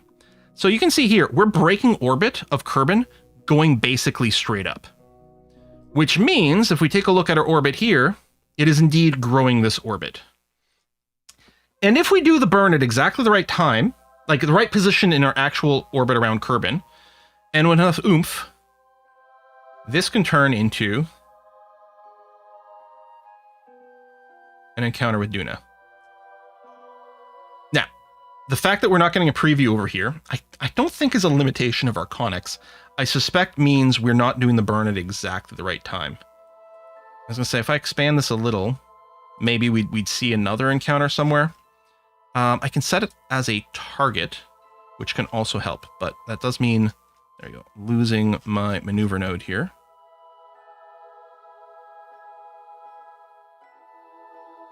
There you go. So we can see our closest approach. So we still need about this much thrust because we need to match this orbit, but our closest approach is over here. So if I go and, oh, this is going to be tricky to UI this. But you can see we're not really leaving the direction we want to. But if I just take this and drag it around, there we go. Whoops. Right around there. There's a lunar slingshot involved. It's ruining everything. That's always the issue with this. Now, what we can do is we can always just fix this. We can do the initial escape, and then when we're in orbit around the sun, we can then do a corrective burn. That'll help us a lot. And mostly fiddle with this. I can also bring up the maneuver node editor here, which gives us a much easier time to change when the burn happens. But rather than spend the next 5 minutes fiddling with this, or again, we could just go do the escape from Kerbin burn, and then when we're around the sun, it's really easy to like tweak our encounter, and it wouldn't take that much delta V most likely because of the distances involved. But we might go ahead and just be lazy and say, listen, I would like to transfer, advanced transfer to another planet. I don't need the pork chop selection, actually. I just kind of need to do it now. So maybe just transfer to a planet as soon as possible. Using this does this. And if we created a node, there we go. Well, so it's still not the most efficient burn. Maybe we lost our optimal window, but 1,000 delta V burn gets us an encounter over there. I'm not sure that it actually... Are we... Yeah, no, there's still... The moon is in the way! Ah! Huh. I'm wondering if we just wait one more orbit. I mean, I think we're just barely... No, that's actually a pretty big impact from the moon. That's why we're having a little bit of trickiness, because the perfect time to burn happens to be when the moon is in the way, which is why we're not getting the proper thing. Our own choice is to blow up the moon. We got to make room for a hyperspace bypass. I could wait. Probably waiting one orbit would change where the moon is enough without affecting Duna too much. Or again, we just accept this, because then if we, let's say we did this, and then we planned a second maneuver over here to just adjust.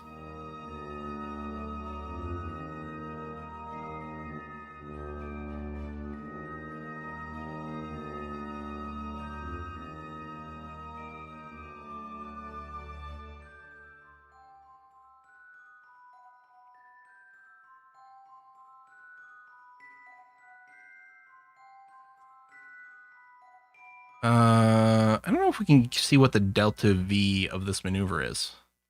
You can see it. We're getting closer and closer and closer. Oop, and a little further now.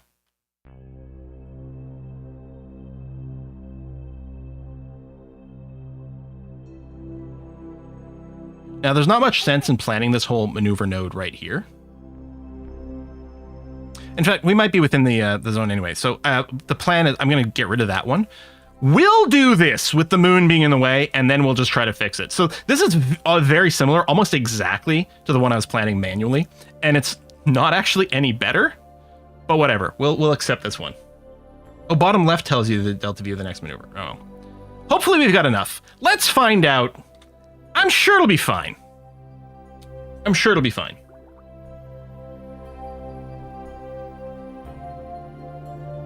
Oh, there's an EVA to get here. You know what? We can do it. Report. Grab. Reboard. What could go wrong? Oh, hey, Legless Turtle. Thanks. Yeah, the nice thing, what's funny about like the tutorials for Kerbal Space Program, a lot of them would still apply to if you're playing Simple Rockets 2, which is called Juno New Origins. Not the most memorable name, but I don't know. It's better. Simple Rockets does make it sound too simple. It might apply to the Kitten Space Agency. It would apply to Kerbal Space Program 2 if that was a game that existed. You know, like the orbital mechanics are orbital mechanics. You have to adjust for things like the size of these planetary bodies are much smaller than their real life equivalent. So the gravity on Kerbin is 1G, the same as Earth. But Kerbin is much, much, much smaller. So the amount of delta V you need and things like that is different.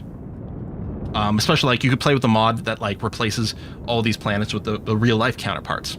And then yeah, the amount of delta V you need to get into orbit and do different things like that is different. But the actual maneuvers you're doing are exactly the same. To do a rescue mission around on delta V. I mean, there's going to be a rescue mission regardless, because this ship can't make it back home. But that is by design. This ship is going to get to Duna, land on Duna, take off from Duna, and then park itself in Duna orbit until we send a second ship with the science module. In fact, we can launch a second ship, well, kind of now, really.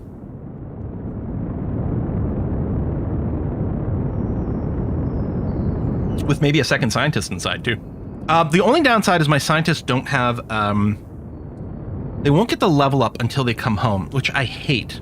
And I really should have turned on the option that lets your Kerbins level up immediately. I wonder, is there a cheat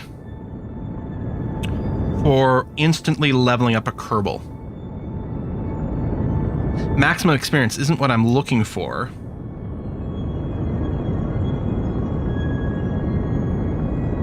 Kerbals. I look at create inventories. No, I don't want to create. I want to modify. Oh wait, they can instantly level up once they're on the science lab. Yeah, it's fine. So we're going to be sending a science lab as something that parks itself in orbit. We're basically going to be making a moon or a Duna like orbital base. It's a lot easier when you're not doing life support shit.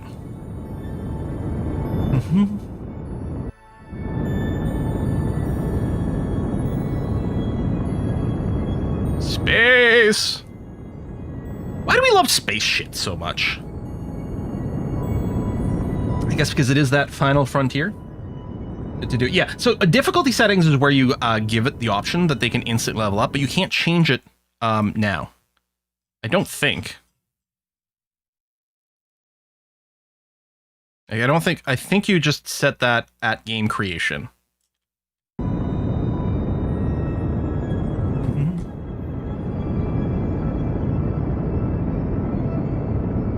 Wait, top of that bar? Wait, in here? Oh, well, shit! I honestly didn't realize that was a button. First of all, I want to turn off missing crew respawns. If they die, they die. I didn't think I had to do this because I thought only the orange Kerbals respawned. So yeah, I want that off. Might be under advanced. Kerbals level up immediately. It's not going to matter because the whole thing was I need the scientists to be high level when they work the science lab so that they work faster. But I guess they do level up once they get the science lab. But we're going to turn that on. So now from now on, the Kerbals should level up immediately as they get enough experience for it. And yeah, and that also lets us fix the death is permanent. Whee! Now, if this mission ends, there's the moon that's going to cause us issues. If this mission ends in relatively reasonable amount of time, we will be trying to do board games today. So actually, I should get that set up. Board game arena.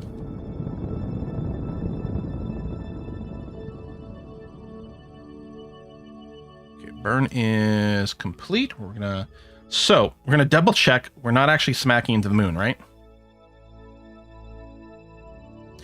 It's going to be an awfully close flyby at 17K is crazy.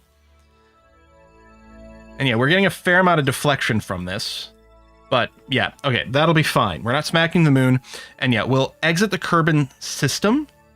And then when we're in orbit around the sun, Kerbal, we will do the adjustment, the correction at that point. But you are good. Let me get this referral link. If you do want to join the board game, you'll need an account on Board Game Arena. It is free. If you use my referral link, I get some points that helps me maintain my premium subscription over there, which is what I need to host our private games. So yeah, we're going to try to do some board gaming if we can. So just sturdy up here. And I guess we are going to quick save and do some time warps. Oh, hold on. Do I want to... I think I should... We could do it at the next window, but maybe we should send the science lab now. Oh, hold on. I don't know that I have the science lab unlocked, actually.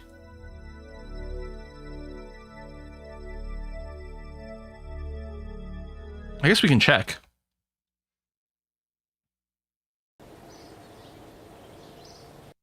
Because I didn't see it in the science experiments, but that might not be where it goes. I don't know.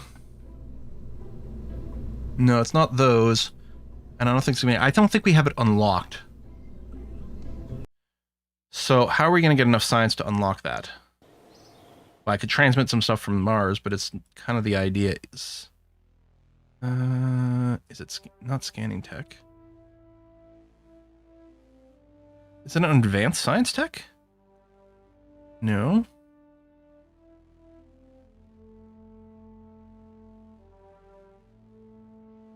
Yeah, I can't remember what it's called. There's a search bar.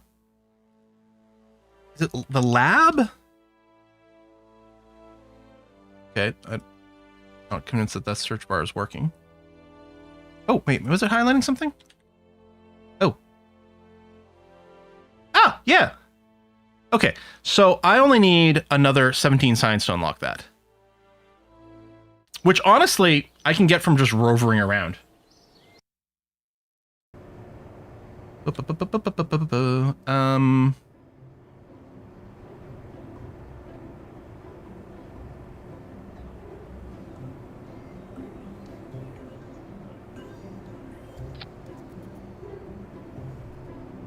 we have the chair? No, okay. Do this.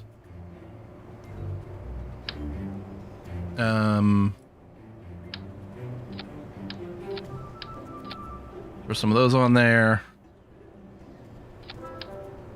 A couple of those. A couple of those. By couple, I mean 4. Some of that.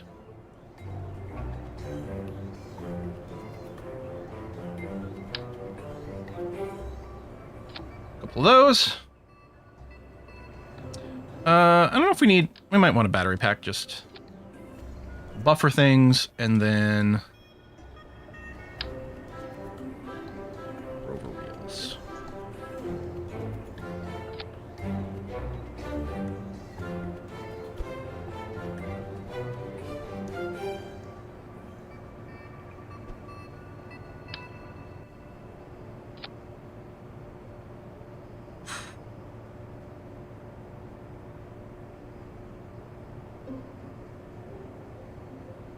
Rover?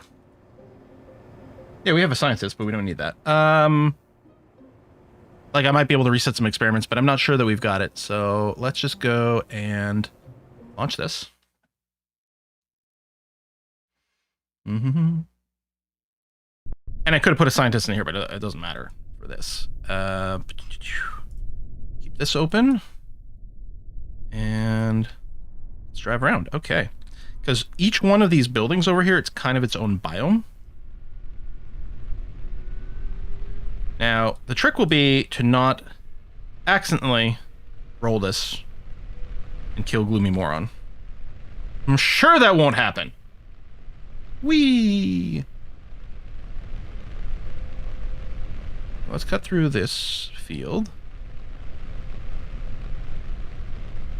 Hey, Quill, pay attention. There's a new subscriber. Fire's good, yeah. Oh, that's without even these things extended. Go. Material study. Grab that. Send this. Good. No boom? Well, we'll find out, won't we? Brennan, thank you very much for the sub. Join the Discord. And vote on what games we play. Hey, what? I'll start over here. I'm not bothered doing everything. I'm just looking to pick up the 17. And we're like halfway there almost. Alright. Slow down a scooch. Apparently hitting backwards doesn't work. I guess I should have used the brake key probably. Alright. Speaking of. Parking brakes on. Let's deploy everything except the EVA just first. Collect. We could have done this ages ago. And now we'll EVA and EVA report. Can I surface sample without getting off here? Nice. All right, reboard. I guess I could have grabbed the science experiment kit. That probably would have been some more too. But okay. Did one of the... Oh, this wheel's busted. Okay. I'm like, it sounded nasty. But that's what happened. We busted this wheel hitting that too quick. Because I was pulling backwards thrust, but I probably should hit brakes. Yeah, which is B. So that might be this place. Let's try to go for the flag instead.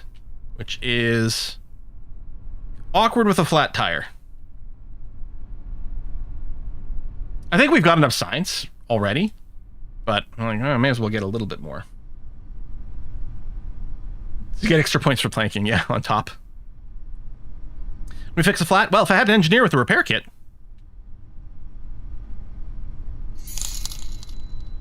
KH, thanks for the gift subs. Much appreciated. There we go. Deploy all. Including an EVA. And a surface sample. And a reboard. And a move. Come on, you can do it. Let's go. There's one of these buildings, I can't remember. Maybe it's this one. Like, you actually have to basically be touching the building for you to be in the biome. So I'm assuming, I didn't actually verify, but this was at the flag. I mean, it is the flag? We just got something, but... Maybe they changed the flag biome, because I thought it was the flag, but we definitely just collected something when getting near it. Need some wheel squeal here. I'm just going to do this building and then we'll call it quits, because getting to these others is annoying. Oh, and we've done the 3 material studies already, but we've got enough for one other thing here. Without getting out and doing anything. Nisakui, thanks for the sub! As a reminder, it is over on Twitch, it is September, so there's a nice discount to subs. Rover isn't tall enough to get the flag science.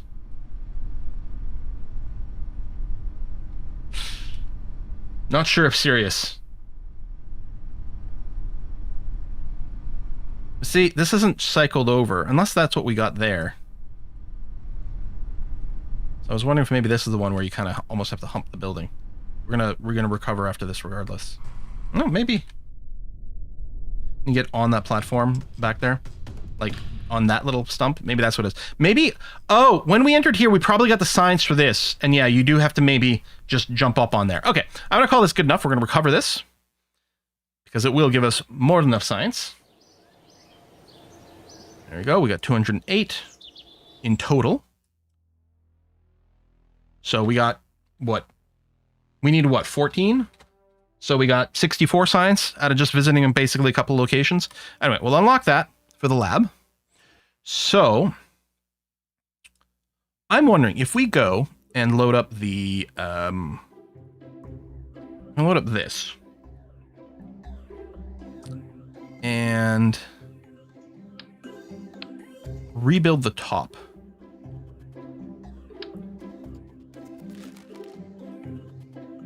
To be probe core piloting a mobile processing lab, which is directly attached to this.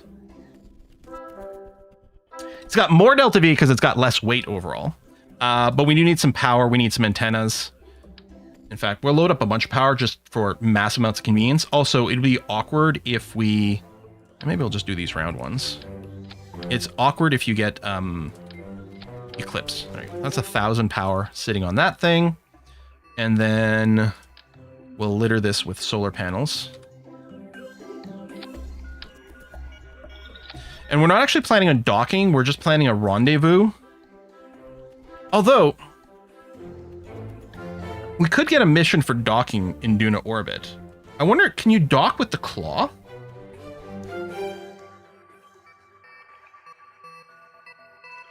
I wonder if you can dock with the claw. Reaction wheel is not a bad suggestion, actually. Try to center it. What's the strength of this one? 5, 15. I mean, ridiculous, but good. Oh yeah, and then this thing, yeah, it does have struts. Oh, but the struts were attached to winglets during one of the moves, and that might have been something that caused issues.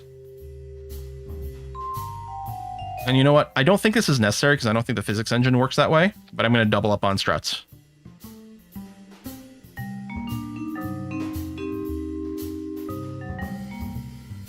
Duna Science Orbiter. Now, we'll need a fairing set up pretty clearly here. Solar panels. I'm wondering about putting the grabber and then the RCS. Advanced grabbing unit at the top.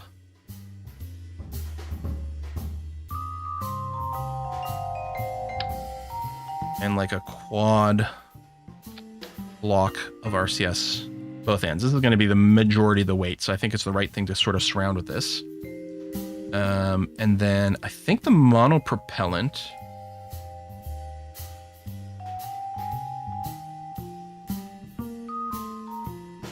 Yeah, we now have some these inline tanks. I don't know if we need a huge amount. That's probably ridiculous. I don't know. You know what? Fuck it. No such thing as too much overkill.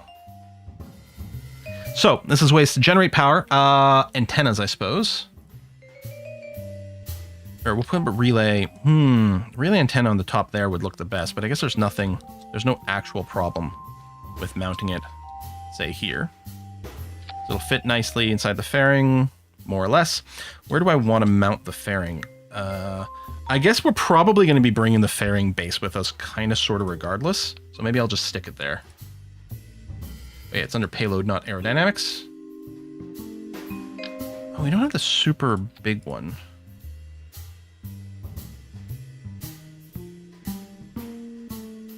I don't know how much it matters that antenna sticks out, but...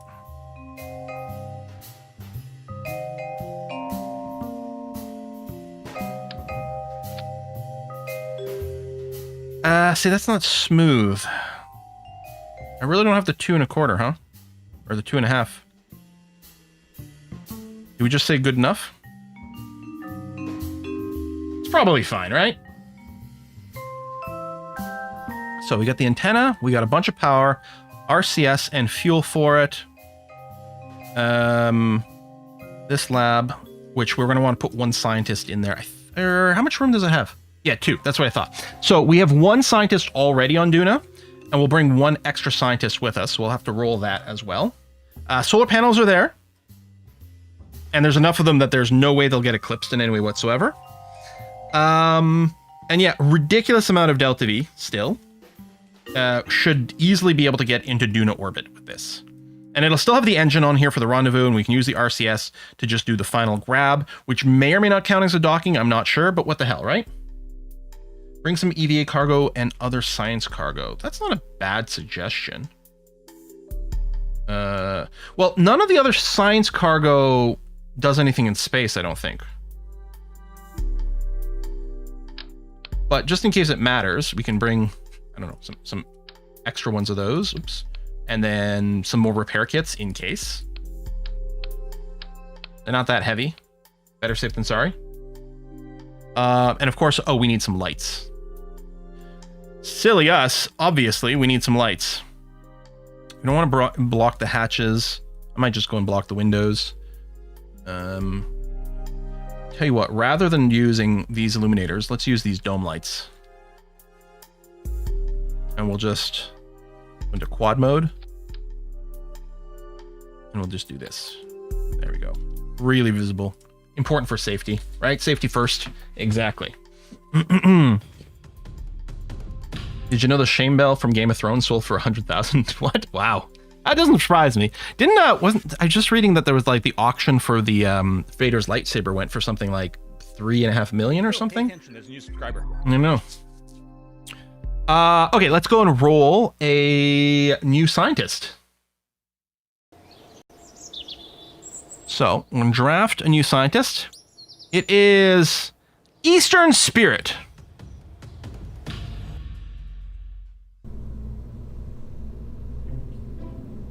So, you're going to be flown entirely remotely via the probe core. I think this works. Last chance. You can use the lights to power a solar panel. Exactly. Copula pod could be nice. I think I'm just going to go with this. So the idea is this thing's just going to go. I mean, it's expensive to just go and park itself in orbit, but it should generate like infinitude science. Oh, we could fix the staging, yes. Now, the downside might be if this antenna doesn't reach for some reason. But it is the most powerful one. It's got the 2G antenna rating. I mean, this is also 2G, but this is a 2G that's also a relay, which is nice. Now, it is combinable. I think we can stick multiple antennas, and they do maybe add up.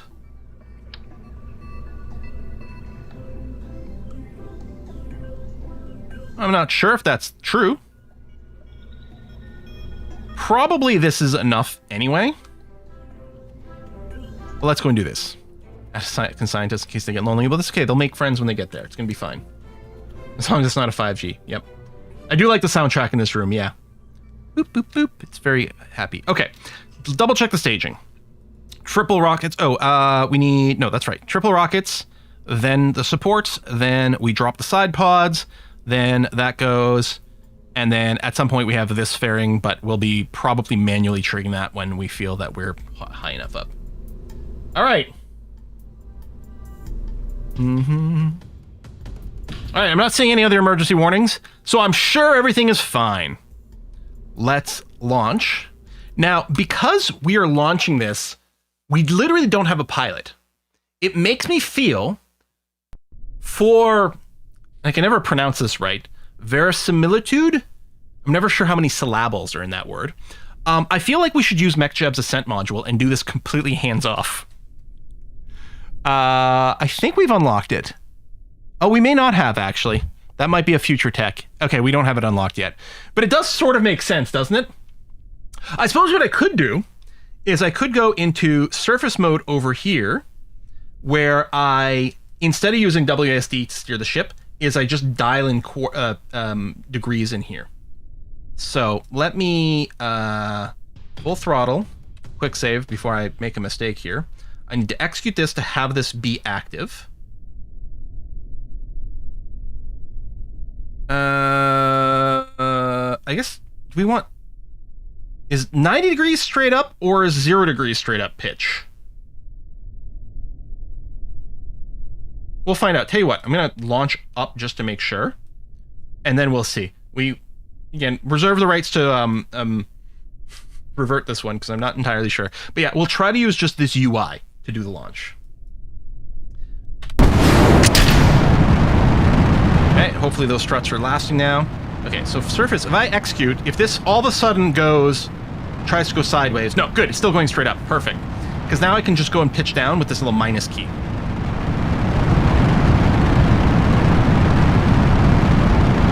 There we go. It's too bad we don't have the ascent module unlocked, because I think that would be the perfect flavor right now, because again, we're launching with just a probe core right now. 10 degrees pitch. Now, the ideal is once you do this roll a little bit manually, and then if you were just lock yourself to prograde, it should be a proper like gravity turn where gravity is sort of guiding your turn, but we're just going to keep ticking this over. All right, that's a pretty vertical ascent. I think I can tick over more aggressively. Because yeah, time to access is over a minute away and climbing. I don't want to go too far out of the prograde marker though. I could throttle back because our thrust weight is actually insane on the ship. So maybe I will do that. Okay, I think I can be pretty aggressive here with the turn. So yeah, we're 2 minutes to apoapsis. But again, because of where we're going, I don't mind having a higher approach. And, oh, we haven't staged yet, okay.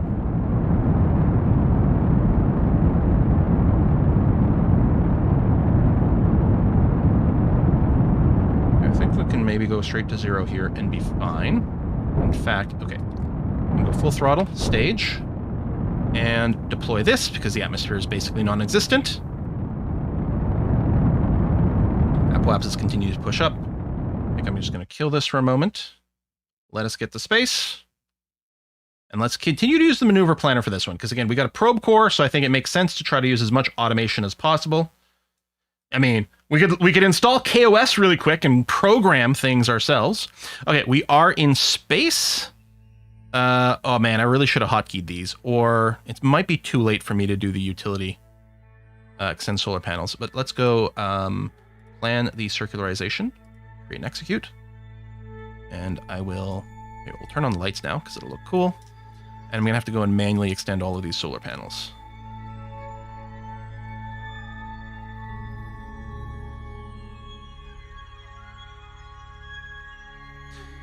Why does it keep putting the tooltip exactly where I don't want it?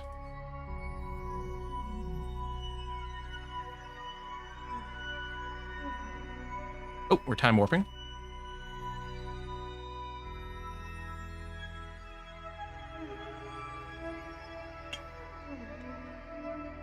We have enough delta V in the current stage to finish circularization without staging, which is better than last time, actually. There you go, fully extended. And we can also deploy this antenna.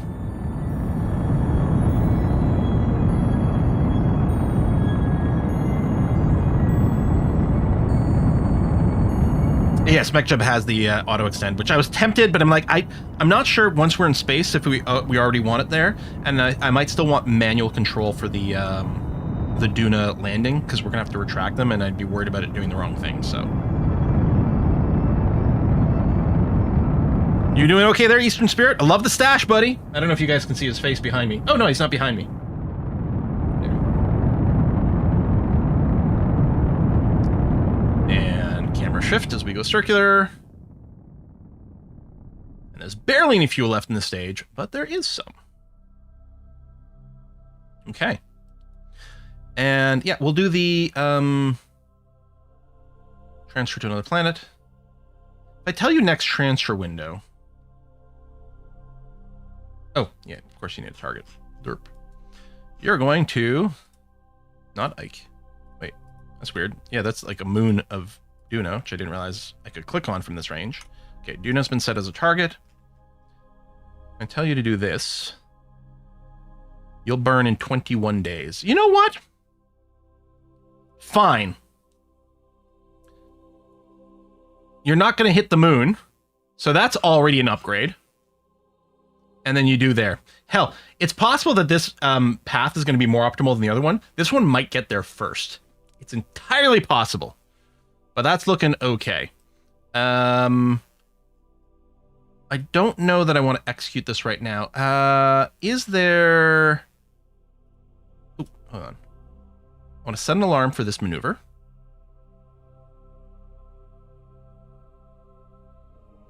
So this will cancel any time warp that might be going on. Okay. Well, I could go to pause, but this is probably fine. Apply change. There we go. So in 21 days, there'll be this maneuver. But then, always quick save before you swap ships. Things go weird. Now switch to Duna Lander. You can see it's on a different path. I'm betting the Duna Lander arrives after. What we hopefully want to avoid is them arriving simultaneously, which can be super awkward.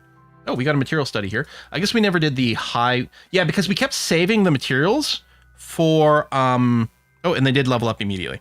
We kept saving the materials for when we actually arrived on the moon or Minmus because they were worth more.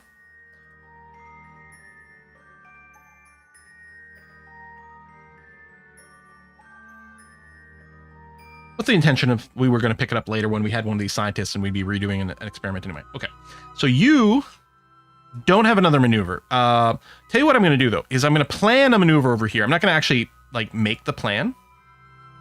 I'm going to set the alarm. Oh yeah, that's in 2 hours. So this is definitely the next.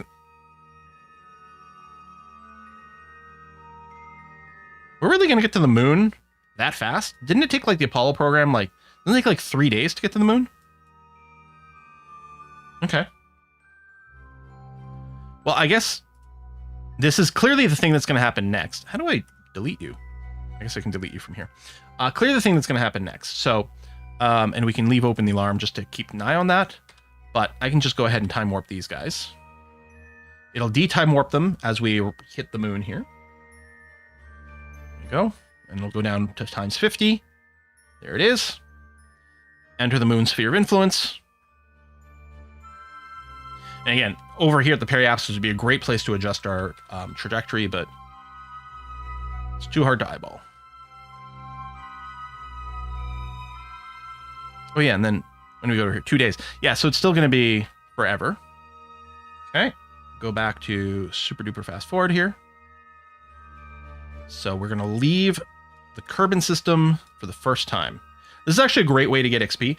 We've done it before. We've built like a bus, load up with a bunch of Kerbals, do a flyby of the moon, exit the sphere of influence of Kerbin, so that you're technically orbiting Kerbal, and then immediately do a burn to send you back home, and everyone gets level 2. And level 2 was important for something that I can't remember.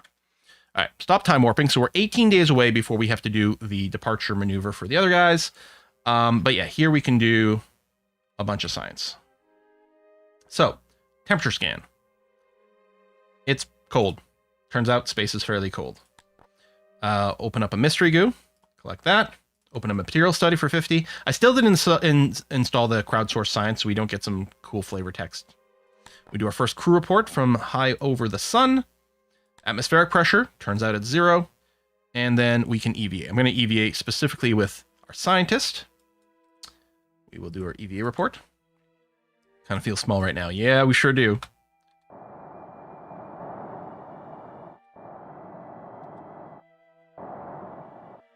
EVA science experiment. Let's go, Wingnut. Whee! Good job. Keep experiment. And then bump your head. Hopefully not too hard. All right, you're facing the wrong way, but that's fine. Collect and restore. I think if you did have the collection module, I think that also lets you do the reset as long as you do have the scientist on board. Collect and restore. And I'm thinking it's probably this thermometer that got the science, which I might just leave there. And actually, I don't know if we'll ever be able to manually collect that. That's fine. That's fine. Actually, what I could do is I could force a log temperature here, keep, and then collect that. And then there might still be one over there, and that's fine. Okay. Let's reboard. Oh, hold on. Hold on. Nope. EVA. I want to grab the science because the crew report, I want to make sure that we've reset that. There we are. All right. So now, quick save. Now we need to refine our approach to Duna. And yeah, we've overshot here, which is not going to be good for our Delta V, but again, we've packed extra fuel. So which one's our orbital line? I guess this one here. Let me just go a little further. That's in a day. I didn't want enough time to plan, but there you go. Add maneuver. So what we want to do is do the thing where we refine our approach. So we can burn retrograde a little bit, which yes, so you can see we didn't do a very good job of making things okay. And then with the weird launch window and all kinds of different things like that, could have been better. Shrink, shrink, shrink, shrink, shrink, shrink. At some point this might start to grow. When do we actually see? Oh, there he is. All right. So if we do this, we will actually encounter Duna. I want to focus view on Duna while still keeping this open. Because, and this gets really fiddly. Oh, it's so hard to see. Okay, since I can't pull all the handles properly here, this is where we're going to make use of the maneuver node editor, because otherwise that is super annoying. And yeah, the interesting question becomes if we go and fiddle with these things. So how do we know what our current delta is? Oh, okay, it was over there. So let's say there we go. So this is getting closer. So it takes very little burn from this far away to make a big change and save us lots of fuel. I mean, at this point, yeah, the numbers are getting so fiddly. Oh my god, my YouTube tab just crashed. What the shit is going on here?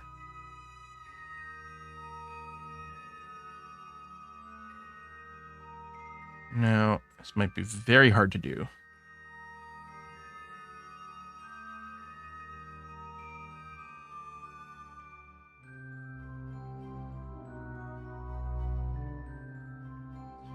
And we're not actually entering a proper equatorial orbit.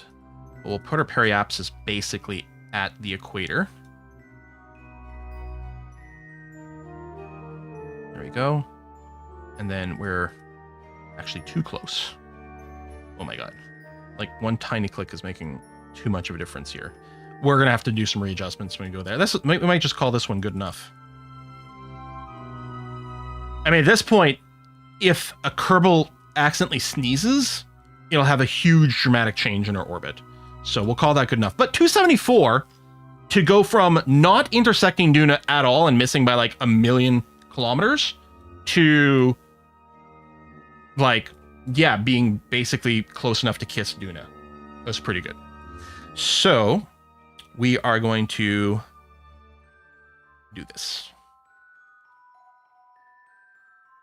Yes, we could use the maneuver planner. Now, here's the thing. I'm probably going to use the maneuver planner over here for the one with just the probe core where we're automating things. This is the one where there is a Kerbal actually piloting things. So we are manually working out the maneuver.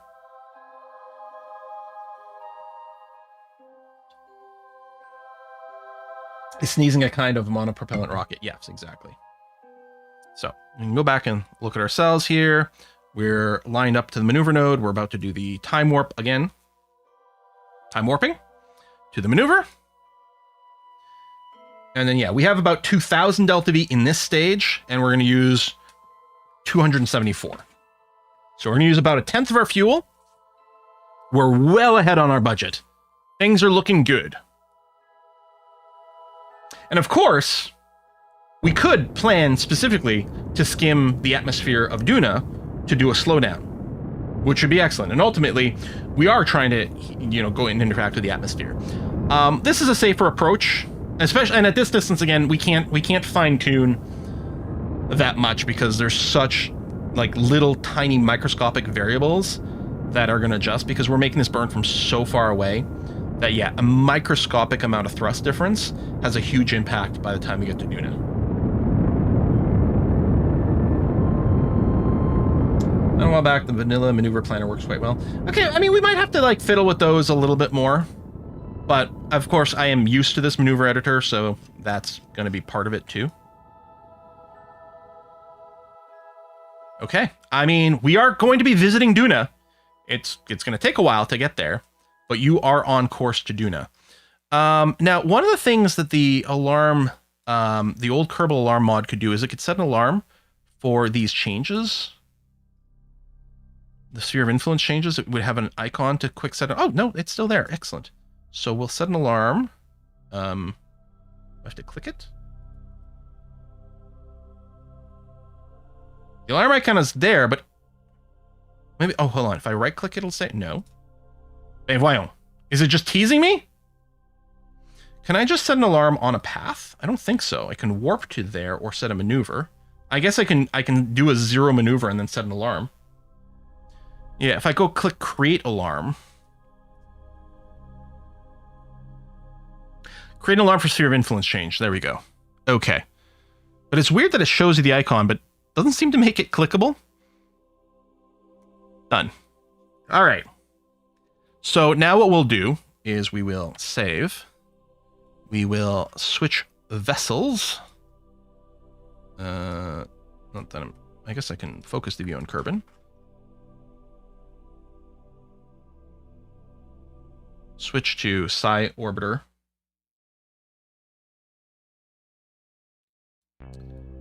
And then we're waiting for this maneuver. In fact, oh, yes, this one we want to do totally hands-off.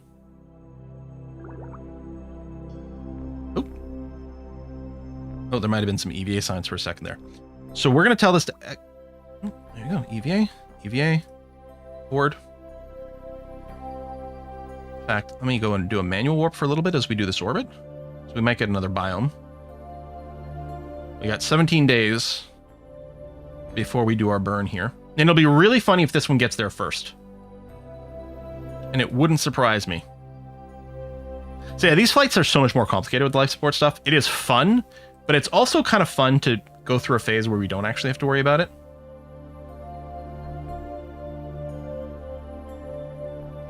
Okay, I'm not seeing any more EVA stuff. So I will go and I will say execute next node.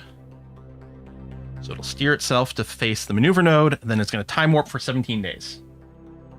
The one downside here is we can only time warp so fast while we are near orbit like this. It's possible that it's going to be too slow, and in fact, what we should do is switch to the Kerbal Space Center and do the time warp from there.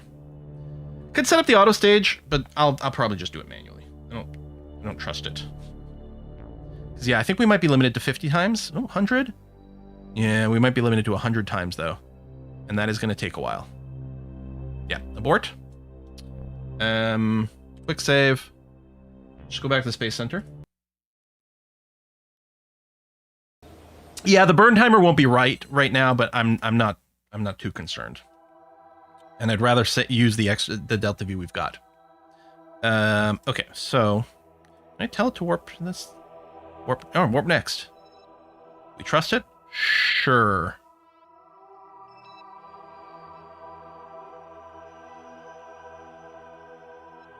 I did quick save. That's probably fine.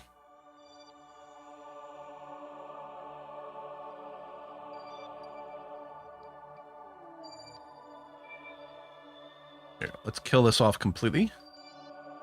And then fly this. We're 3 minutes away to the maneuver time. So now we're going to say execute node again. Eastern Spirit, you still good? You've been in orbit around Kerbin for 20 days. You still got like a year to go before you get to Duna. That's not a periapsis, it's a scariapsis, or just look low now. Yeah, well, we'll find out. We can do some adjustments. But yeah, I do want to use this 52 meters per second delta V in here. I like it when it does the butt wiggle. It's like an excited corgi, you know? Just wiggling its butt.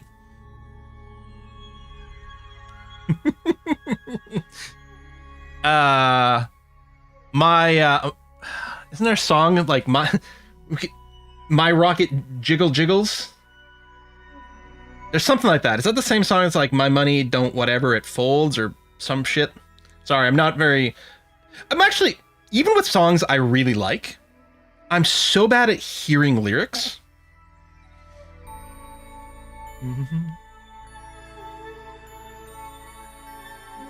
Man, I thought we got the big reaction wheel, but it's trying to use the gimbling over here to reach this maneuver node. Maybe I should have just manually aligned the maneuver node. But again, this is the one that's piloted by the probe core, so it feels good to be hands-off. Okay, I think we're mostly aligned. Node in 3 minutes, burn time 2 minutes. Which I think it might be calculating the thrust of the other one, because this thrust to weight is huge, and the next one is less, so I think it is calculating that. Delete and close.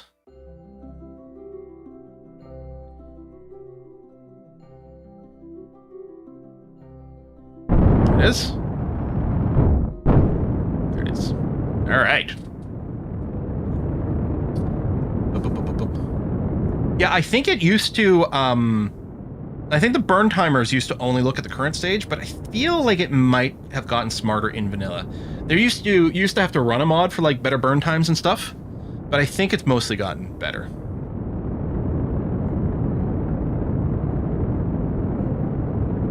See you, Booster, shaking that sass.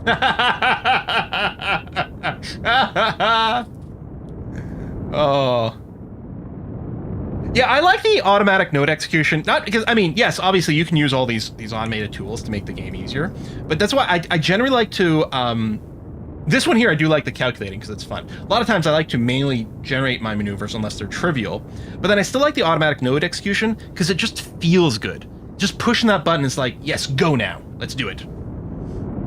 Oh, hey, Nomac, I missed that a few minutes ago.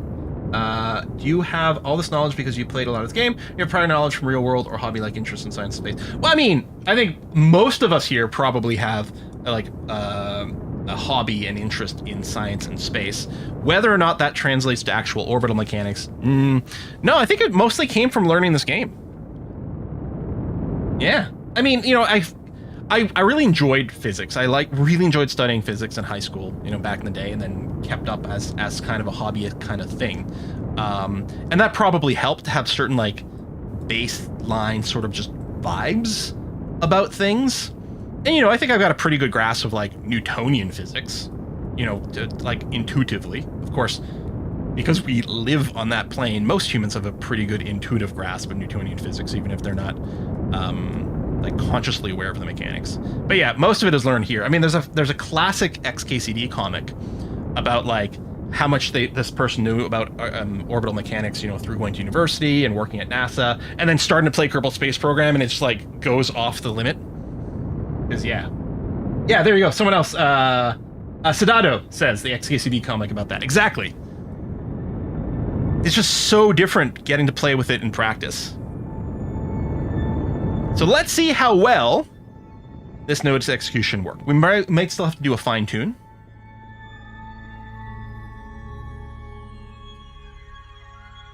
Right. So that's us leaving. And again, you can see like the escape path again is kind of in sync with this orbit that's happening here. And see, because maybe we're a little late and the staging and various things like that, and because we're so far away that a tiny change has a big effect, we're not actually going to be properly encountering Duna over here. But that's fine. It's very easy for us to do a manual correction. But we're not going to do a manual correction with this ship. We are going to use the maneuver planner. And we're going to use fine-tune closest approach to... well... okay, there we go. Yeah, final periapsis, 200 kilometers. Sure. And we do have Duna set as a target. So if we were just to create this node, you can see it's planning a node over here. So some distance away, which might be surprising. Only 80 delta V. Looks good. So you've got a node. What I should probably do is... see, this one here, when you mouse over, it stays. Not for the sphere of influence change, which is weird. Maybe it's just the angle. Maybe there's other stuff in the way. But we can set that maneuver. So that's in 70 days. That is really the next one that's going to happen. So in practice at this point, unless we're doing other launches, which would be important with like life support stuff, or if we're caring about real construction time or any of those things. But we really don't care about time in this game. I mean, we might have some contracts expire, but who gives a toss? We're not really playing with the contracts. So actually, I'll get rid of the maneuver alarm. And I think I'm just going to say execute next node. Because we're waiting for our, the ship with the 3 Kerbals in 245 days is going to enter the sphere of influence of Duna. This maneuver is in 70 days. So really, this is the next thing that's going to happen. So we're just going to go ahead and execute this node. So yeah, an 80 delta V burn. Nothing. We still have 3,700. Now, some of this is going to be required to enter Duna orbit with this one, but it's still going to have lots of gas left over. Oh, you're right. We should quick save before we do a big time warp and find out we've done something terribly wrong. All right, it's coming in on the maneuver. The time warp might be limited to 100 times at first, but then when it gets further away from Kerbin, that limit should rise. There we go. 10,000. And then it'll drop us to 50, I think, as we do the sphere of influence transition. There it is. Gonna slow down. Slow down to 100. Should slow down to 50. There it is. We'll transition here, leaving Kerbin, now in orbit of the sun. And now the time warp's going to kick back in and go to 100,000 time warp. Woo-wee! And look at this. Look at the butt. There's the lander. And there's a science thing. And we're on slightly different orbits. And this one's going to be on the inside. Yep. Our science orbiter, which launched second and spent 20 days in orbit around Kerbin, is going to get there first. Now, it is possible. Well, first of all, we got in kind of a wonky orbit, right? Because of the slingshot around the moon that happened, we did get sent into a higher orbit. So it makes sense that it's going to be a little bit slower to get there. But it's also possible that the transfer window planner in the alarm clock is not quite as good as MechJeb's transfer window planner. That's always possible too. Get out and high five, yeah. They could dock. We've got the docking module. They could dock. Now, Keith. All right, maneuver is done. And we are indeed going to be, I think, encountering Duna now. I guess we could check. If I go and focus view. Yep. And the periapsis. All right, so we had told it to try to get to a 200 kilometer, but it's again so hard to tune, so it's 461. That's fine. We're not going to stress about that. That's okay. What we'll do is we'll create a new alarm for the sphere of influence change for this ship. It will be second. I think that's this one, and that's there. All right, how close are they actually? I guess I could set a target and then find that out. But I mean, they are pretty far apart. I don't know if we can find out. If I set you as a target. Distance. So they're currently 500 million meters. So 500,000 kilometers apart. It might be a little hard to get it and to wave at each other right now. That is possible. All right, let's quick save. And I think we're just going to warp to the next event.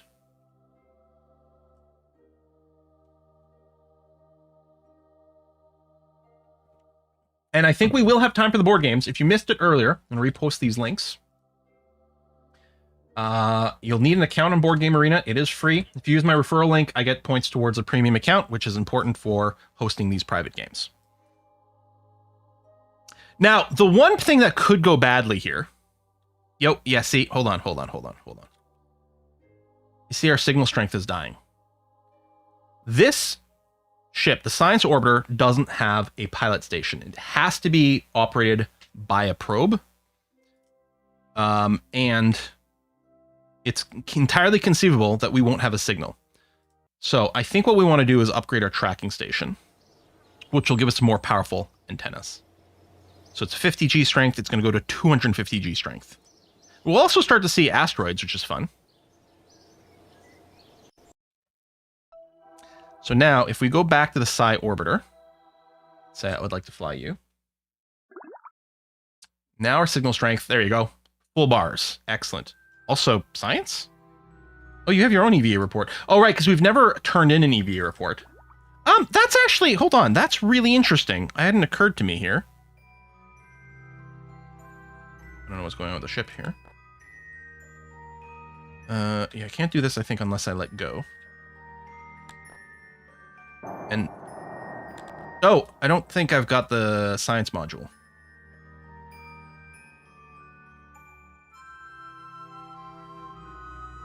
Hang on. If I go grab, can I swap my inventory? I think I have to keep this stuff pinned open. Can I swap? You know what? Just get rid of the parachute. Where we're going, we don't need parachutes.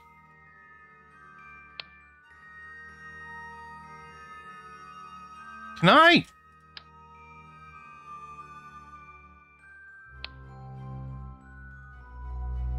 Does anyone, can I jettison this parachute? I don't want it. It's in the way.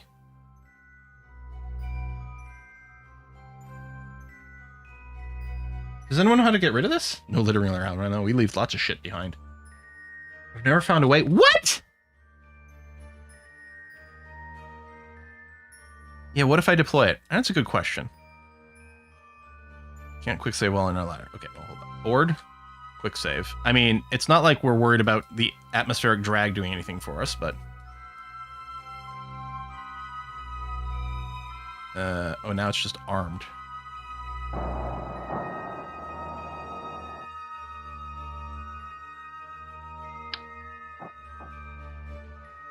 Put an empty cargo slot. Yeah, except I don't have an empty cargo slot. That's the problem. Because nothing else has cargo other than the mobile processing lab. And it's full.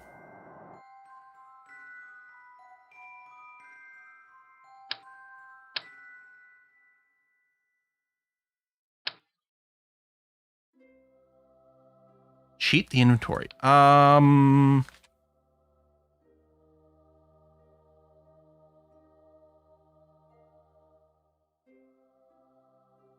Yeah, this doesn't create slots. Although, okay, no, that's fine. Because if I ignore the Kerbal volume mass limit for a moment, then I can carry more shit in there than I'm supposed to be able to do. There we go. Okay. I'm going to call this fine on the basis that it's really stupid that I can't just throw this out the airlock. Right? I think we can all agree that we're using this to get around a bug. Perform EVA science. I mean, if this was a single stack instead of 4 stack, then I could have done the swap back and forth too.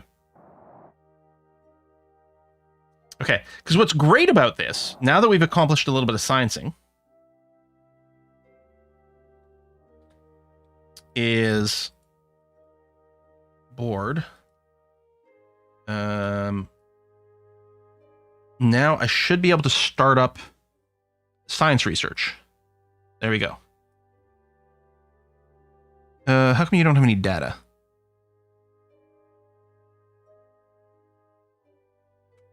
Oh, right, because it's got to be sent here. Process in the lab. Yeah, it is just data into science. There you go. Send all this to the lab. So you have 900 stuff, and you're processing 0.7 science per day. There we go. I forgot about that. Yeah, we're littering it with the other thing.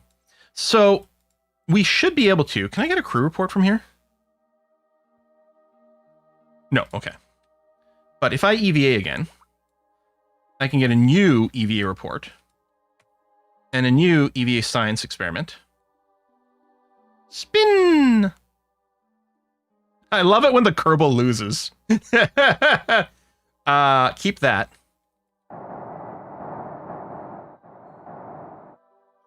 And then in theory,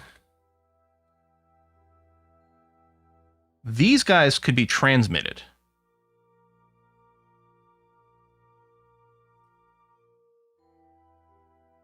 There you go. Lots of power. There we go. Okay. I think that's right.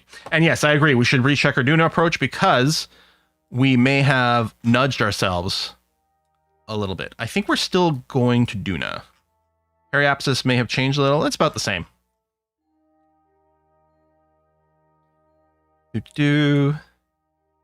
Okay. So, quick save. So now we're passively generating science. I mean, we'll still have to transmit the science, but we're getting a bunch of science for free. 7-kilometer change? Wow. Warp next. So in 50 days, one of these guys encounters Duna. I think it's going to be the lander here. Yeah. Yeah. Okay. So wait for the time warp to end, and then we'll just cancel the alarm. Checked out the Solar Expanse demo. No, I have not. Bring us to a halt. Kill off the alarm. Quick save before you change ships, always. There we go. So you, if we go back to manually time warping, are now in orbit around Duna. Congratulations. Well, you're not in orbit around Duna. You're in space high above Duna. We're going to go and pick up a temperature scan, a material study, a goo, report, pressure, and then we're going to EVA, although I'm going to manually, I'm in map mode. Manually EVA with our scientist again. Get the EVA report. Let go. Run the science experiment. Whee! Keep that data. Collect. And restore. Collect. And restore.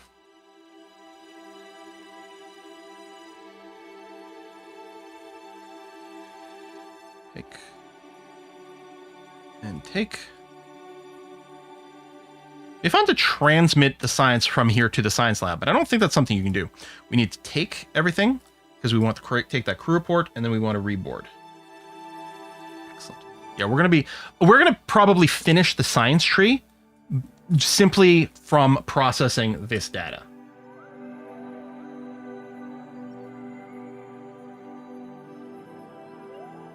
Okay, so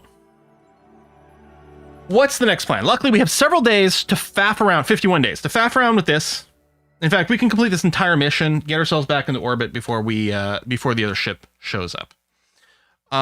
We don't really have to go orbital here, although by virtue of, if we're going to be doing a landing and doing a retroburn at all, we're sort of going to end up going orbital. I think our speed is so high that even if we get some aero braking, I don't think it'll get us all the way there, but we could plan for that. What I could do is tweak our course right now by burning inwards, like inner radial. So basically burning to the left over here. It's going to nudge the periapsis. We could nudge it low enough to be in the atmosphere. We'll still want to do a retroburn, I think, to slow us down. The nice thing is we've got lots of delta V left over. I think we need about 1600 to get from the surface of Duna into an orbit. We probably want to save about 2000. As it turns out, that's kind of there. Now, it's always possible we might have to use some of this delta V to affect our landing in case the parachutes aren't enough, because I don't know. So, KSP Duna. I want to know how thick its atmosphere is. Well, I mean, I know it's not very thick. It's definitely not double C thick. I mostly mean, at what altitude does the atmosphere start? And I have to say, I hate the KSP wiki for this, because it's not actually clear. There it is. Atmospheric height, 50K. Feels like it should be highlighted more. So as long as we're within 50K, we will be in atmosphere. But it is pretty thin. We could probably target fairly low. I don't know if I want to go too low. I'm wondering about like 20K. We'll adjust our orbit now, so our periapsis is at 20K. We're still going to use the retroburn. So in theory, the current stage will use this to bleed off a bunch of orbital velocity when we're there. In fact, possibly when we're in the atmosphere at that point, we'll go and burn off a lot. We'll see. Hard save is actually a really good idea. Duna arrival 1.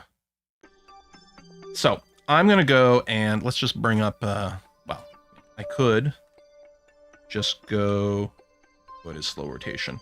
That is outwards radial, so inwards radial is over here. Oh, I forgot we've got actual, because we've got a pretty skilled pilot at this point. So radial in is what we're looking for over here. And again, I could have just brought up the smartass to do exactly the same thing. But radial in. I wonder if we can see it here. There's Duna. Yeah, you can see we're going to be burning left relative to Duna. So it's going to be shoving this blue line to the left, which is going to be bringing down the periapsis over here. You can see it there. You can also take a look at it there. So if I go into a burn, let me do a slow burn. Oh yeah, barely any burn at all. And watch the periapsis drop. We're not taking any energy out of our path here. We're just redirecting. We're so far away that a tiny little bit is having a huge impact. There we go. Somewhere around there. So now we are definitely going to be entering Duna's atmosphere. I think it's so thin that if we were to do nothing at all, we would probably end up passing straight through the atmosphere, and we might still have enough velocity to still be on an escape velocity from Duna. So turn off SAS. Quick save again, because we're going to do time warp. Yeah, we do have a long way to go. I'm going to warp to here, because we're going to do some experiments once we get into low space. In theory, we'll be able to do it again on our way up. Part of me is like, we should transmit all our science in case we crash. We're not going to crash! Plus, we have a hard save. Let's go ahead and warp a little closer.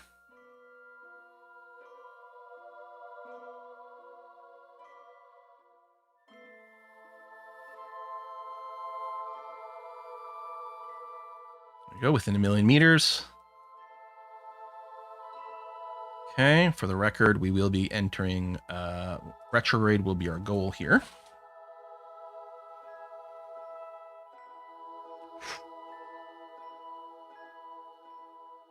It looks like a moldy peach. It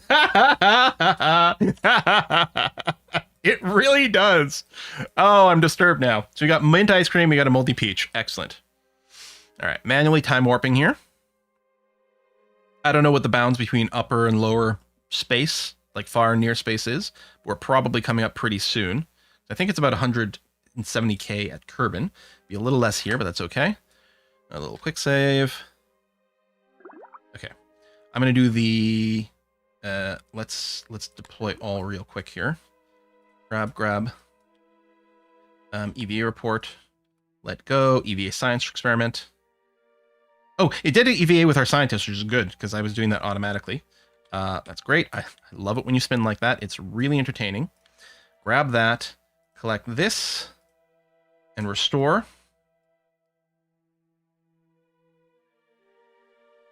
Collect, and restore. I don't think it took the click. Oh, no, it did. And then the rest of it must be on this side. Take,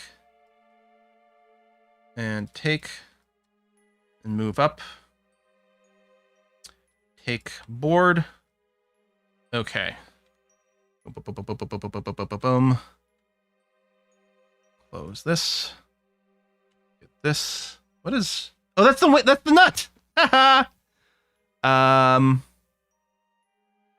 Landing info. We'll get ready. So we'll put it over there. We're gonna get the smartass ready in case we need it for some newer things. Oh, there's another. I guess there's another biome change. So we'll collect some more data. Board. Okay, 50K is when the atmosphere starts. I could theoretically start the retro burn now. It would drop the periapsis some. I can do the thing where we go in between. So in this case, we'd want radial out, which I think is it's radial plus. Between radial plus and retrograde. There it is up there. Okay, let me kill this off. Go to normal SAS. You don't have very powerful reaction wheels here. There you go. It's raising the periapsis a little. So I'm just trying to burn off. Oh, we're in the atmosphere now. Okay, the yellow is kind of a warning. So yeah, let's bleed off some more of this. Periapsis is rising, which is, I think, maybe fine here.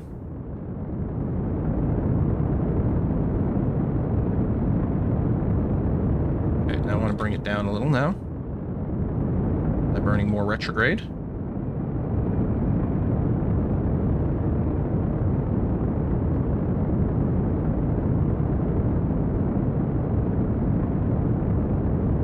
the solar panels, thank you. Retract. Retract. Close these in case it matters. Whoa. This is yellow. What does yellow mean? Is it like maybe danger? Risky.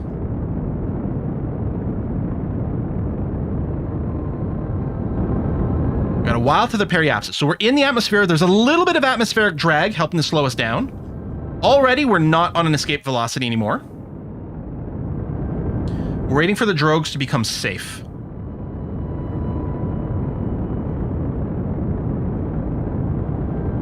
Periapsis is now dropping.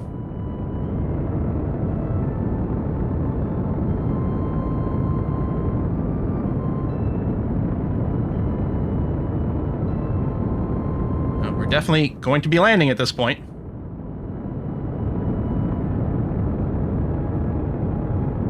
I don't know what the surface velocity is safe for the drogue deployment here on Duna.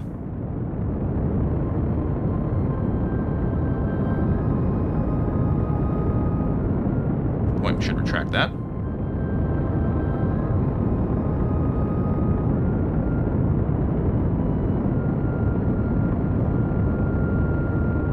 Yes!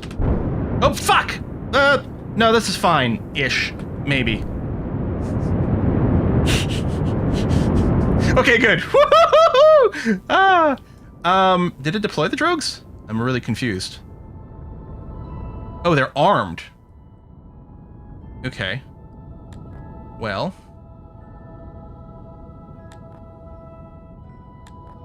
I'm confused. Okay, can I... If I just hit space now... This is gonna arm these? Okay. I guess they're waiting for prop... Oh! Oh! Hang on a second. Min pressure.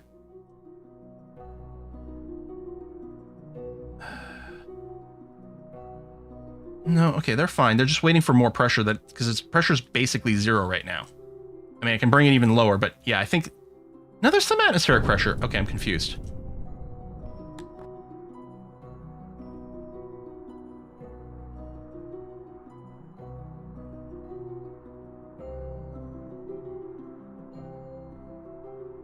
Plus altitude. Yeah, but this altitude here is for the full deployment.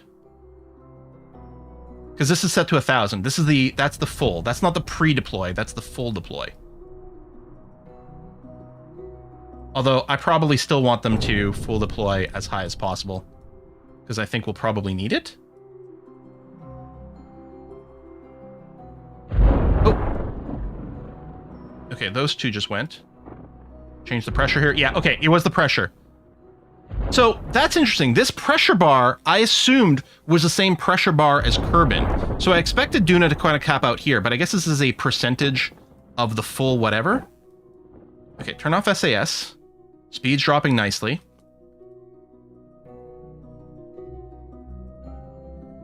So they will deploy some more. Okay. I want to say they don't come out to 10K. Oh, maybe.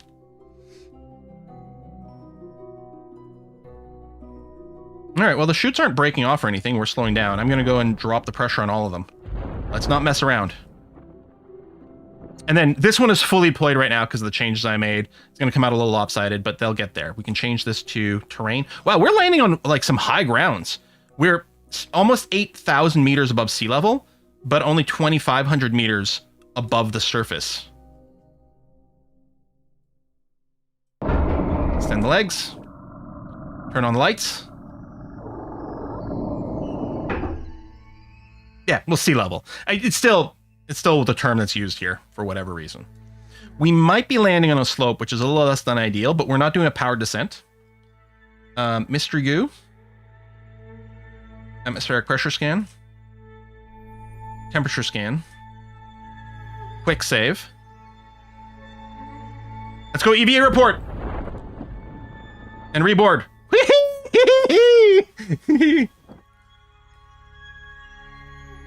Yeah, we're quite high up. Okay, all the chutes are fully deployed. We're still descending maybe a little quick.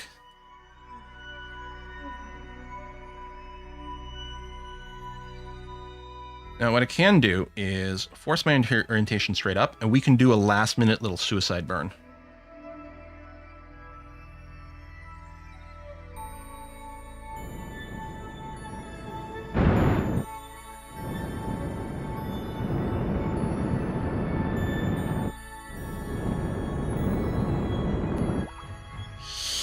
Don't tip, don't tip, don't tip, don't tip, don't tip, don't tip!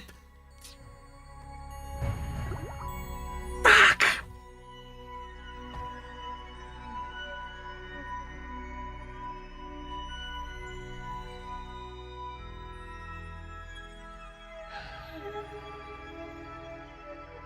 It's fine, right?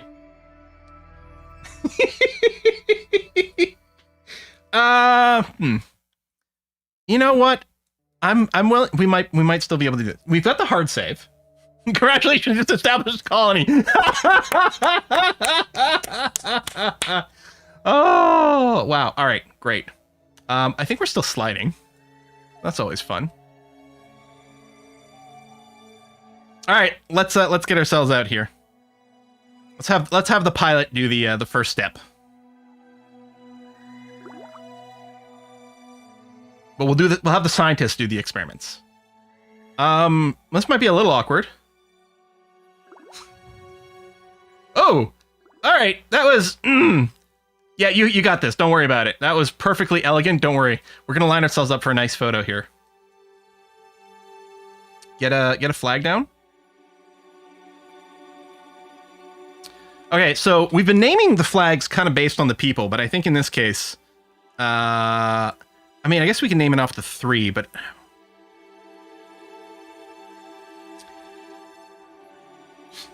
just like no tipping. Is it just that? Crash site? Don't tip. Pro tip, don't tip. How about that? Okay. Let's get ourselves ready to pose.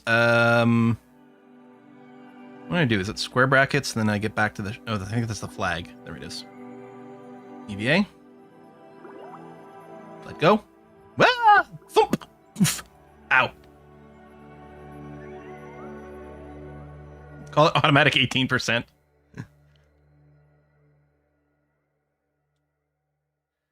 Tipping culture is crazy and wrong. I know, I'm going to say something super controversial that the internet never agrees with. Tipping culture is crazy and wrong, and people should just be paid a living wage.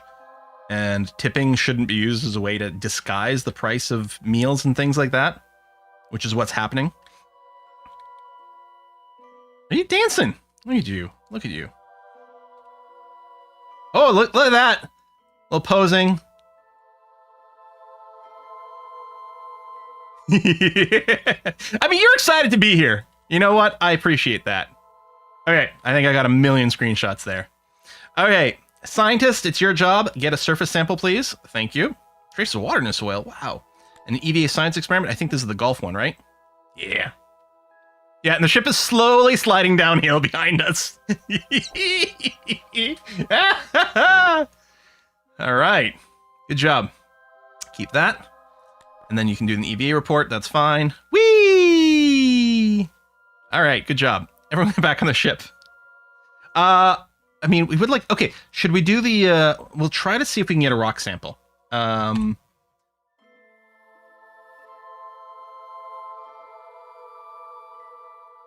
So if we do that...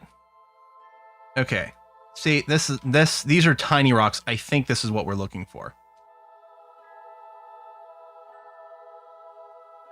I'm hoping these are tinier rocks. It's quite the hike. Okay, that's okay. Enoch, you can do the cardio. There's not an auto walk, right? I don't think so. I think in the past when I've had to do a rescue to someone and we didn't land right next to each other, I think I jammed a pencil into my keyboard to hold the W key down. Get on the ship and hit thrust. I love the footprints. Shift makes them run. Oh yeah, that's right. There's that. But there's no auto walk, right? Where you can just like hands off the keyboard. I think running is very dangerous on min-miss, which is why I'm like, I don't have that as muscle memory.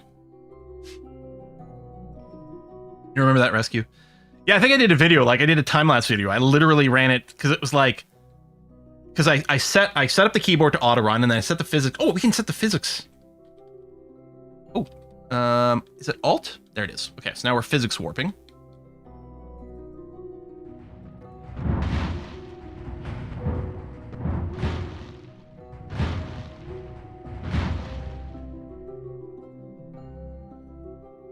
On second thought, maybe we shouldn't be physics warping.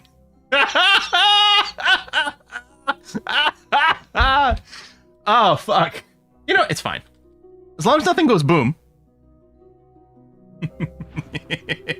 I'm hoping that this big arrow isn't just one of the ones that you need a rover for. I'm hoping it's big because it's close. But yeah, we need this because with Scatterer, there's so much garbage all over the ground that we can't see what the actual rock's like. Why can't I pick up just any old rock over here? You know? Wow, this is, woo. Whee! Oh, times 4 physics, baby. That's where the fun begins. All right, we must be almost there. Oh, I wonder if it's right there. See, that's kind of a reddish rock. I bet you that's it.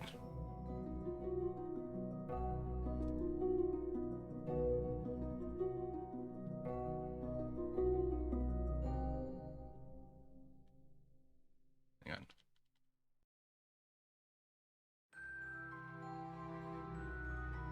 Pick Duna Stone. There it is.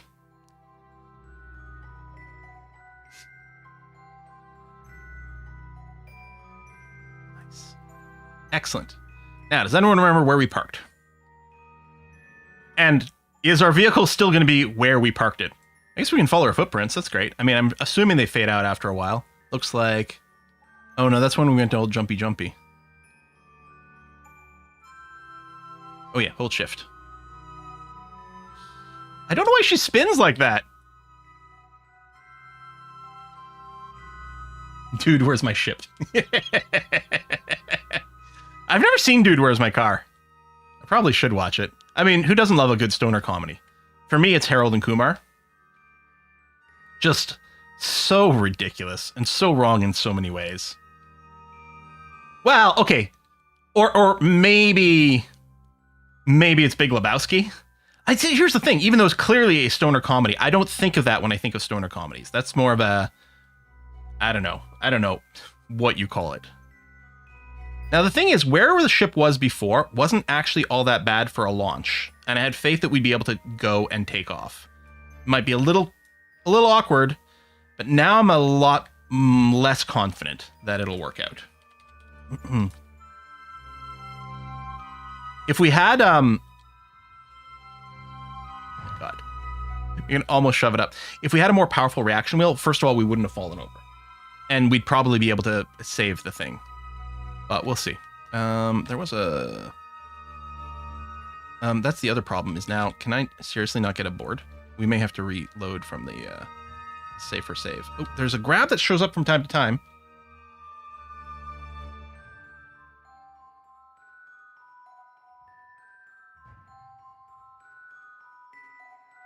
Oh.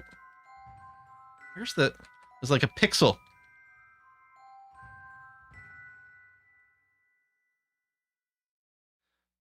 Actually, maybe... Oh, it's a climb command, which is not really doing it. If I go times... not this. If I go physics warp, can we, like, break things some more?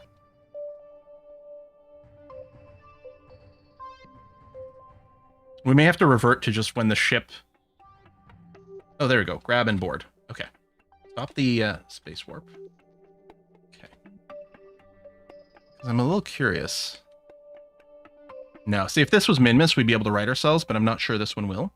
Yeah, we don't have powerful enough reaction wheels. Let's retract this.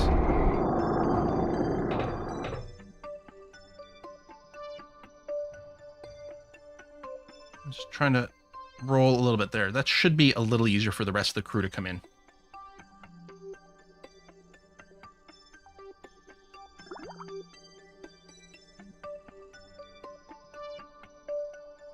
Yeah, we've got the safety save.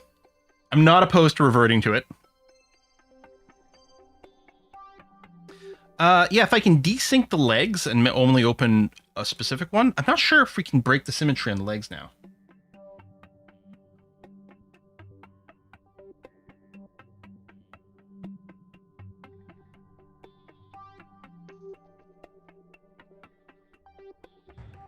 Yeah, there we go. Grab and board. Oh, that's the flag. All right, Panny. Let's go.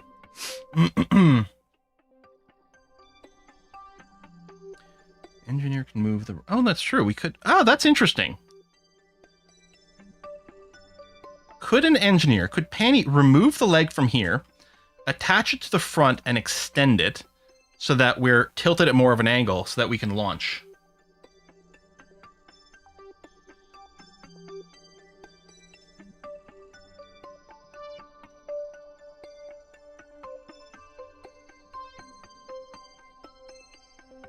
It's a very interesting idea. Quick save before playing around with the engineer, yeah, for sure, huh? Spin! Interesting. No, you don't have the kit for it, but...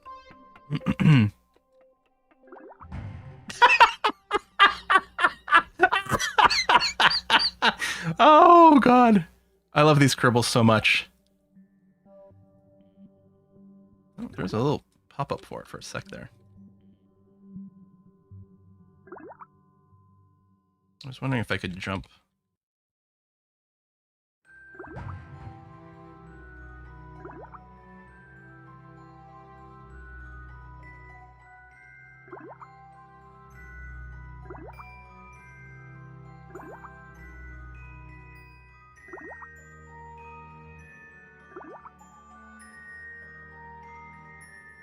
Trying to get the forward momentum, but not walk so close.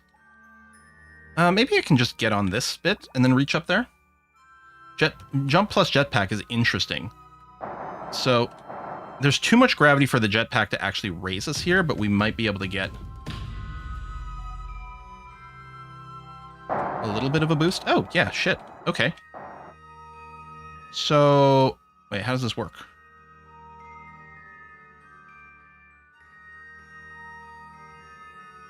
I mean, this is just the repair kit. Is this not the right thing? Oh, I forgot about all of our land research, too. Is this not the right thing to, like, remove? Stop jetpack. How do we go into build mode? I haven't done any of this stuff. Is that what this crane is? Oh! Wait, did I not even need to be here?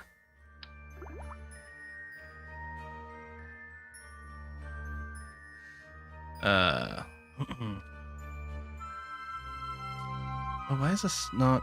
That's interesting that it's not legal there. Oh. Damn, it's legal on the hatch. Or slightly above it. So I'm just wondering, if I do this and then extend this leg, it might just prop us up. Rebuild the whole thing upright. That is so... Ooh, that is so funny that that is an option. This might not block the door. So, hold on, we just toggle this. Huh.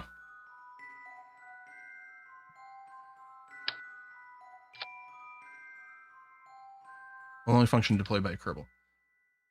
Okay, but we can do some inventory shuffling. I guess I should probably try to do this. Probably not with you.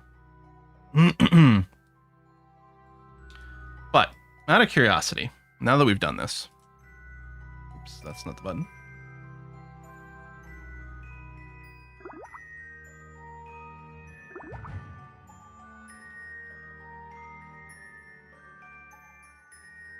First of all, can you still get inside? I'm not sure that you can.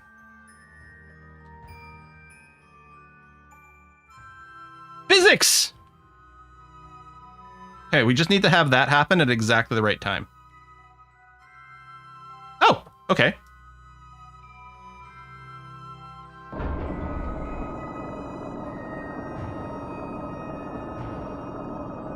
Oh, I might put 2 on the side. But first... Oh no, we can't get back outside. That doesn't make any sense. At all. I can get in, but I can't get out.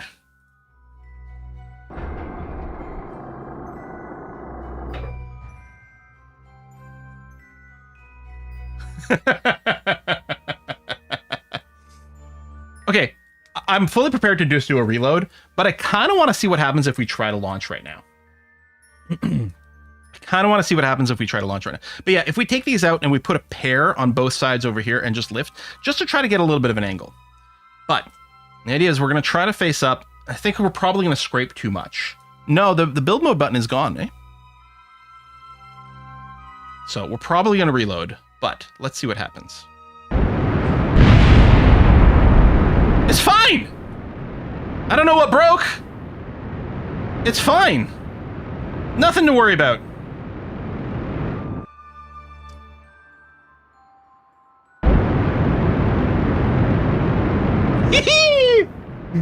Okay, we didn't do all of the experiments that we're gonna do. Like, we didn't do the land deployment stuff. I don't even care. I don't even care. I don't even care. This is a huge win. All right, let's go. Oh, I forgot. We need to go up some more because there's still some atmosphere. Okay, actually do this. Let's do a 45-degree pitch. I forgot there's atmosphere to worry about here. That is not... I was doing the moon or Minmus style departure. Get up high enough to not hit a mountain, then go sideways. Okay, we're going to be fine now. Let's go horizontal. Okay, we're going to space. No, I'm not... See, revert to save and do the experiments. You know you can still go up. I mean, I could do a hard save in orbit now, but we don't actually know that it'll work a second time without destroying the ship. Oh, wait, hold on. We still can't leave the ship. And we need to. We need to leave the ship. And yeah, a piece of ladder did go. So no, I will have to go and revert. All right. Let's see if we can do it again.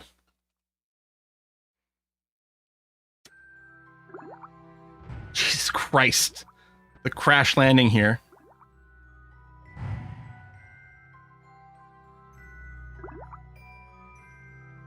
Is this... Wait. I think I'm stuck inside the ship.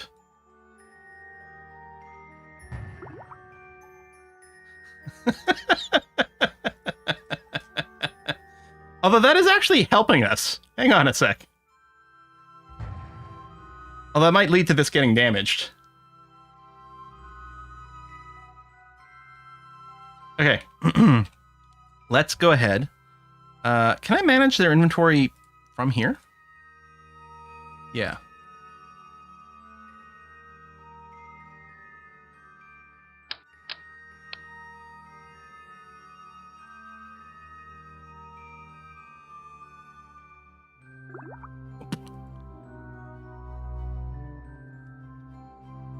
Let's put it slightly safe distance. Okay, so how does this work?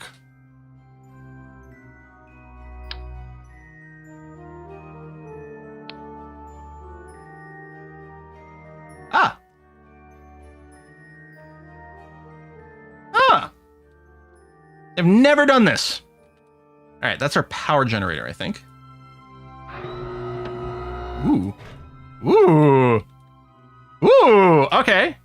That's cool. Maybe need a flag. The flag's a million miles away from us at this point. Go. Boo.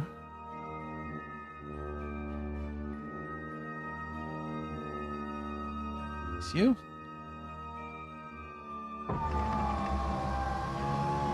Good sound effects. I don't know who did the Foley, but good job. So do they just stay and work passively? Is that their deal?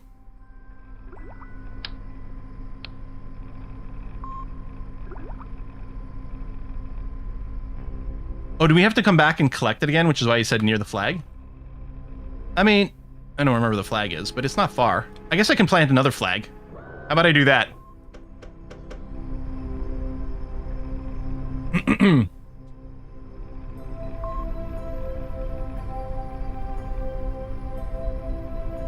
Science!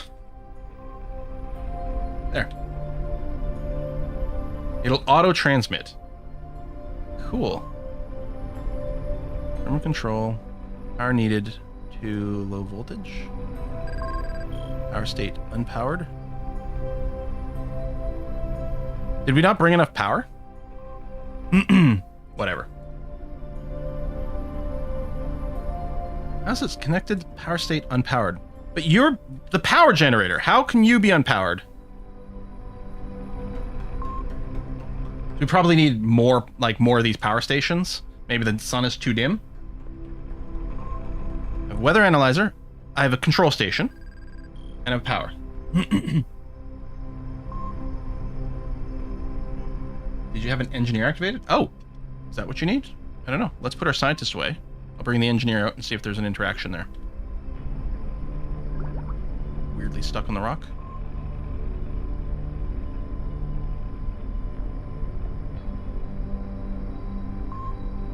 Board. That's the flag. Yeah, we might be just a little bit too shadowed. I don't know. Let me just check. Engineer. Doesn't look like there's anything for the engineer to do. Oh well, whatever. At this point, assuming we can take off again, this mission is still going to be a success. A qualified success, perhaps. Or maybe even more of a success than before. Why is the board... Something's weird going on. I can't go down. And when I go up, the board shows up and then goes away. There it is. Alright. Quick save. Can this be a co-op for this game ever in KSP2? There's a mod that lets you do some amount of multiplayer stuff, but it's hard because half the things in this game, you end up doing a bunch of time warping and stuff like that. But that's not really practical in multiplayer, and I don't know. But I mean, there are various solves and things. Okay. So, we're going to try to lock ourselves straight up.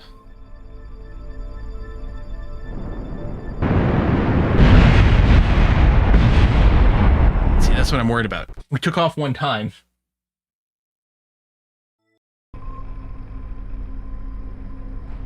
Oh, I should have started immediately while we're still in the air. I might be able to do a bit of a roll or something.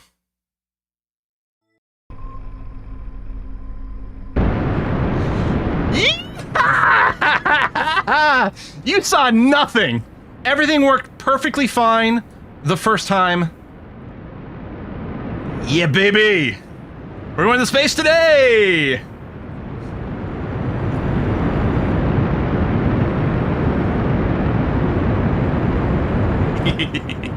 First time, every time. Just keeping this 45-degree angle. Now I think I can probably flatten out.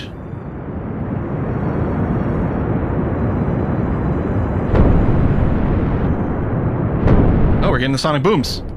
Sonic boom, sonic boom.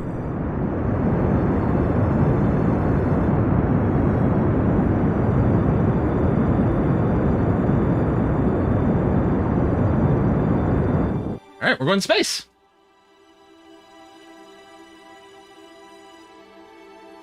Wonder what mod causes sonic booms. I got everything in your list. I think there's one I didn't list that's just engine sound effects. Rocket sound enhancement. I don't think is in my mod list. And I'm betting it does a sonic boom and some of these other sound effects we're getting. I'm still getting sonic boom sounds. Even though my thrusters aren't working, so... Oh, this is a beautiful shot, though.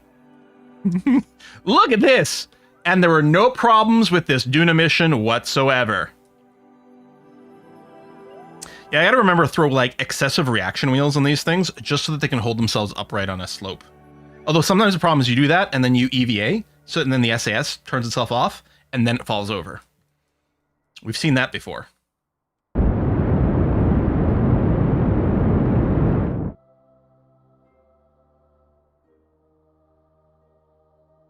To be fair, okay, that's true. The boom is from the craft speed, not the thrusters. That's an excellent point. Yes. So presumably there's still a sonic shockwave behind us. So there's still enough atmosphere to be burning off some of our velocity here, which is why I had to give us another little boost. I guess I could go to just prograde just to get ourselves a little bit more aerodynamic here.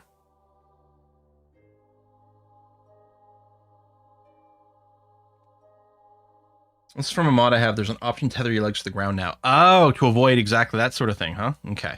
I mean, we'd still have to land straight. You know what I should have done, actually, before taking off? No, that wouldn't have made any sense. I'd say, oh, we don't need the legs anymore. We could have ripped them off. But of course, we need the legs for the takeoff. Well, I mean, in theory, if we're standing upright. But yeah, you could start to disassemble a ship, or we could do some of that in orbit, disassemble it to save some weight. But now these guys are just sitting in orbit and waiting. This is physics warping, which is fine. We're about to hit space.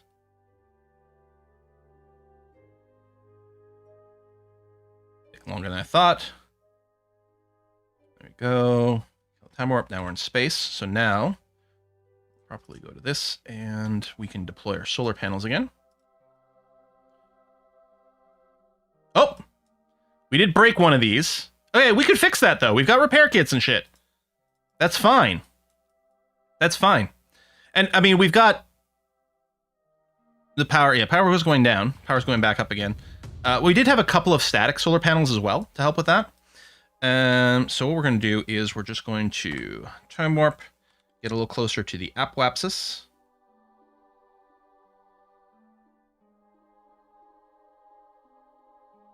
One minute away. There's probably a prompt for some EVAing here. You know what? It's fine. EVA report, take it, board. Okay, 20 seconds to apoapsis. If I go for the burn, does the apoapsis time go up? It does go up, which means we're too close. Or if you go this way and you do the burn, if the apoapsis is moving away from you, you're burning too soon. You could also do a lighter burn. But the ideal is to do the most, like an instantaneous burn. If you could have infinite thrust and do it as an instantaneous singleton burn, that would be the ideal for efficiency. At this point, we're close enough that it doesn't really matter. And again, I could go a lower thrust burn. I could do it in such a way that the time to apoapsis, well, even with one tick, it's still pushing away. Wow. We need very little delta V to circularize, which makes sense because our periapsis is almost there. 5 seconds for 2 to the periapoapsis. Okay, let's go. And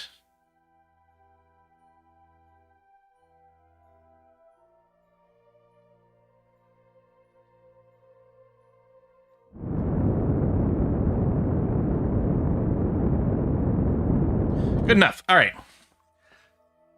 5561 orbit. We are orbital. And we're good and safe over here. And our experiments are still at the ground for whatever that means. Hell, we got enough delta V. We could even probably make it to Ike, or Ike. I think people say it either way. So we're going to quick save over here. And I was hoping to get a board game in. So I think maybe what we'll do is we will wait for the next stream, because it'll take us a little while to do these maneuvers. And then our science ship will arrive. We'll rendezvous. And it does have the grabber. So we'll probably just try to grab this. Because none of it's necessarily coming home. And we're going to move our scientist, Onek, into the science module, which is currently crunching away a bunch of science. Oh yeah, we could go and repair the solar panel. That's a great idea. Let's EVA with Panny, who should have the repair module in hand. Can you reach this from here? Oh yeah, there we go. 1 kit required. And extend the solar panel. There you go. You'd never know that our landing was a complete disaster. All right. If you were just here for the Kerbal, hey, that's fine. I appreciate you. Hopefully you stick around for the board gaming because it's a lot of fun. One more time, if you do want to play, and it'll be open to everyone here, we'll go and there we go. That's the link. You need an account. So you got to sign up, and if you use my referral link, then I get some premium time on there, which lets us do our private whatever. I don't get any money out of this, by the way. It just lets us set up private games. Yeah, so this is good. Let's do a hard save. Duna success. Totally. Absolute, complete, unqualified success. Look how pretty this is. The sun rising behind us. Are we? No, we're in the correct altitude. Okay. I guess it's probably the sun setting behind us, actually, is what that is. Good stuff. All right. Quit. Exit. We'll do some board game in a second here. We'll play some Seven Wonders. We've got 45 minutes left. That should be exactly enough time for 2 games of Seven Wonders, which can have up to 7 players in it. Boop, boop, boop, boop, boop, boop, boop, boop. All right. So do this. Pull up this. Whoops. Board Game Arena. Oops. If I spell it right, that'll help. Full screen. Play now. No, go away. I don't need a goddamn tutorial. Oh my god. Okay, leave me alone. Number of players. 7 players. Random Wonder side just to save time. Oh, they've got an Edifice expansion now. Okay, we're not going to use any expansions. So I know you guys can't see anything yet, but give me one moment. If I go and what do? I guess I just post the link, right? Yeah. There you go. That's open. That's set. So here's the link in both chats if you guys want to play. Why is the YouTube chat not working properly? Oh my god. What the? I can't. There we go. It wasn't letting me paste. Sorry, YouTube, there was a bit of a delay. There's still room, though. And let's go set up a window capture for Seven Wonders. There it is. Okay. Looks like we got room for one more person. If you've never played before, it's super easy to learn the game. Have you played Lord of the Rings Duel for Middle-earth, the Seven Wonders Duel rework? Oh, no! That's right, I did see that, though. All right. Very simple game. You're going to get dealt 7 cards. Each turn, you're going to pick 1 card to play, and you pass the rest of the cards to your neighbor. And you do that until you run out of cards. And then you get a new set of 7 cards, and then a new set of 7 cards. So there's 3 ages, 7 cards played. In fact, you're only playing 6 of them. And that's that. Your goal is to achieve the most victory points. We are waiting on a couple of people.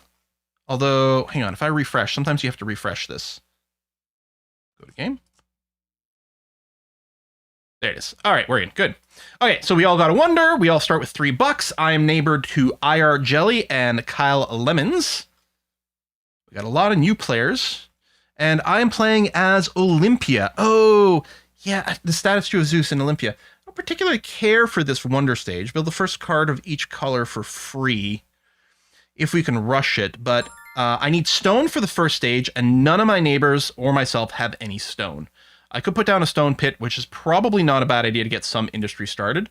IR Jelly wants stone for his wonder stage, so he'll probably end up buying it, although I could block it by not building any stone. That's always a possibility. But I don't think I need the glassworks or the press. I love these trading posts, but I don't think it makes sense to go with them immediately. Although it really sucks to miss out on it, because I love to be able to build the form for free in the next era. No, I'm going to have some basic construction. I have some clay available right now. I'm going to get a few basics down. So I'll get a stone pit, so I've got some industry. Done and done. Oh, Sooty Rain Cloud. 10k bit badge. Cool. And oh, I need to change stream titles and stuff. I don't know if Essentia's around, although she can't do it on YouTube anyway. Well, this is a weird hand. So these blue cards, all they're worth is just victory points. They don't set up an economy or anything like that, but sometimes you just win by just playing a bunch of blue cards and playing the world's simplest game. It's also quite tempting to grab science all the time. And these science buildings do provide, they are prereqs for some cool builds in the next era. So that helps too. I'd have to pay $2 for Kyle Lemon's paper, which might be worth it. I'm going to do it. All right. Moobot. 7 Wonders. Playing 7 Wonders with viewers. And what's annoying is if I change the title on YouTube, it changes the title for the VOD, which doesn't really make sense. All right, I can't afford any of those. I could put down a guard tower and do some military early. You've already got glass and you've got paper, so these are both kind of redundant, but I guess not that redundant.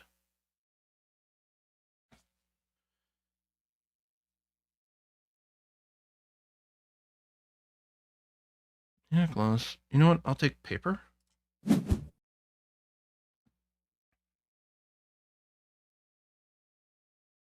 already got some clay. And yeah, I'm probably just going to end up ignoring my wonder at this point. I don't think it's very viable to build. Although I can... No, we don't have any wood here. Yeah, no, it feels bad. And then I'm going to be beaten up by my neighbor over here, kind of sort of regardless. I'll get a cloth going. We don't have any over here. It's tempting to go for the bath just to start building up like the points early. But I'll get some resources. And I don't often end up grabbing a bunch of the gray resources early on. So let's see. No, I haven't mentioned when I plan to stream on Monday. Part of me is thinking about like the Good Mood Mondays, and we do the cozy games on Monday, maybe the Tiny Bookshop or the that unpacking mystery game. I can't remember what it's called. Part of me does want to complete our KSP flight. Well, I don't think I'm going to pay for the barracks, so we'll get this, and we got lots of brown resources. We're going to be able to build a bunch of stuff, so that's something. The stream keeps honking out. Oh, Whispers of the House. Yeah, that's what it is. No dropped frames over here, so it must be Twitch misbehaving. Well, do I want a pawn shop or a pawn shop? And that's the end of the first stage. Ooh, nice pickup by IR Jelly. He can get all the manufactured goods at a discount, and between the two neighbors, he's got access to all of them. That is a huge pickup for him. Or them, I should say. Sorry, don't want to adjust. Bookshop was so much fun. KSP is such a great game. It is, yeah. So, I mean, I think there's going to be some things. We're going to still be playing KSP. I might go back to having, like, and this is like kind of a throwback to having set days for certain things. Like, it used to be World War Wednesdays, so we'd always be playing Civ for most of it. And then it was Kerbal Moon Days. Maybe we'll go back to just having Kerbal Moon Days and do something else. Okay. We could lean more into tech, which is never a bad thing. Vineyard would give us $4 right now. And Loom, yeah, no, let's pick up the library, which I can build for free because I have the prereq building.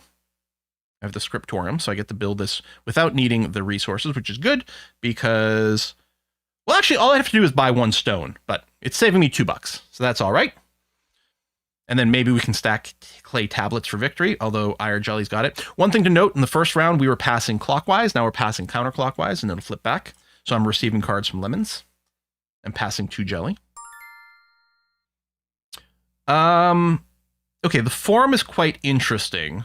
Mostly it would mean I would have a supply of glass, which I don't have, or occasionally let me double up on these things. It gives us a lot of flexibility, but the biggest thing you want those gray resources for, generally it feels like, is getting these science buildings, and I'm having one offered. I'm going to have to spend $2 for it, but I think it's worth doing. I would have loved the canvansary. I don't have any wood myself, so the sawmill would also be excellent, but I think I've got to grow for the thing that actually gives me victory points, which will potentially be this. So the way science works is having a science resource. So all the green cards are science. There's 3 different symbols. There's the clay tablets. There's the sort of gear sprockety things over here, and oh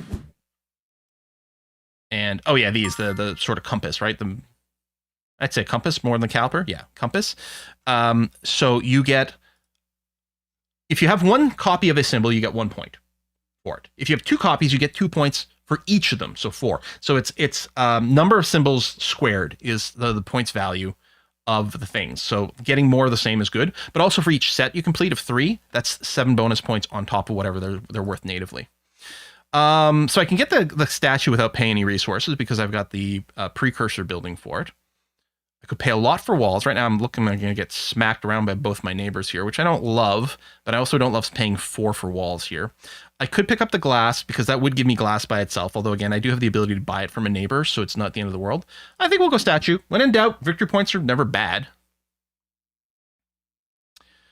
The bazaar would give me $6, which at the end of the game, every 3 coins is worth a victory point, so it's sort of a 2 victory point play, plus having money is flexibility for now. I really don't think I need the brickyard, but neither do I need the loom or the press. None of these cards are like a huge sell for me. It might turn out like, oh, I'll really wish I had a second cloth or a second paper or 2 more bricks. I could build a wonder stage. I mean, that's worth 3 as a point. I think I'm just going to grab the bazaar, get the $6. She'll give us purchase possibilities. We'll take the courthouse because it's points. And it might... No, it doesn't lead to any free buildings later, but it's something. Oh, hey, Kentos. You missed some great KSP, my friend.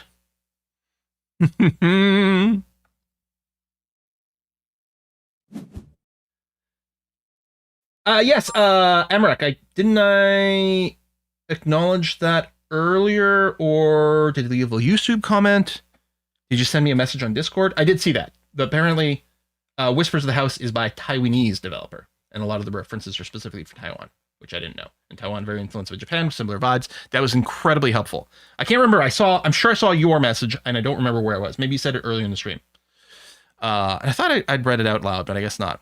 Okay, so we can build the foundry for free, but I don't know if that's necessarily more ore. The dispensary will cost me 4, but it will give us a complete set. So this is going to be an 8-point play by itself. 1 point because it's 1 compass, and 7 points on top of that because it will complete a set. So it seems like the way to go. We'll give money to both of our neighbors. And that's it. You don't play your last card. Although some of the wonders, this one over here, Ginger Cookies Wonder, lets him play the final card of the age. So Ginger Cookie, actually, I think I'm remembering your name right? Right? That's what that translates to. It's Dutch, yes? This is a really powerful wonder. And then the second stage of the wonder gives you 1 extra science symbol of your choice as a wild card at the end of the game. It's so good. Jarnson says, stop competing with me for science. But we're not direct neighbors, so, you know, it's not so bad, right? Yeah, purple cards are a thing that can be worth a lot of points. Annoyingly, the Philosopher's Guild isn't worth very many points for me. But it's going to get passed to Kyle Lemon, and it's going to be worth more points to them. I'm not going to bother with Decorator's Guild. This is, I believe, yeah, it's 7 points if you've completed all the Wonder Stages, which I don't do.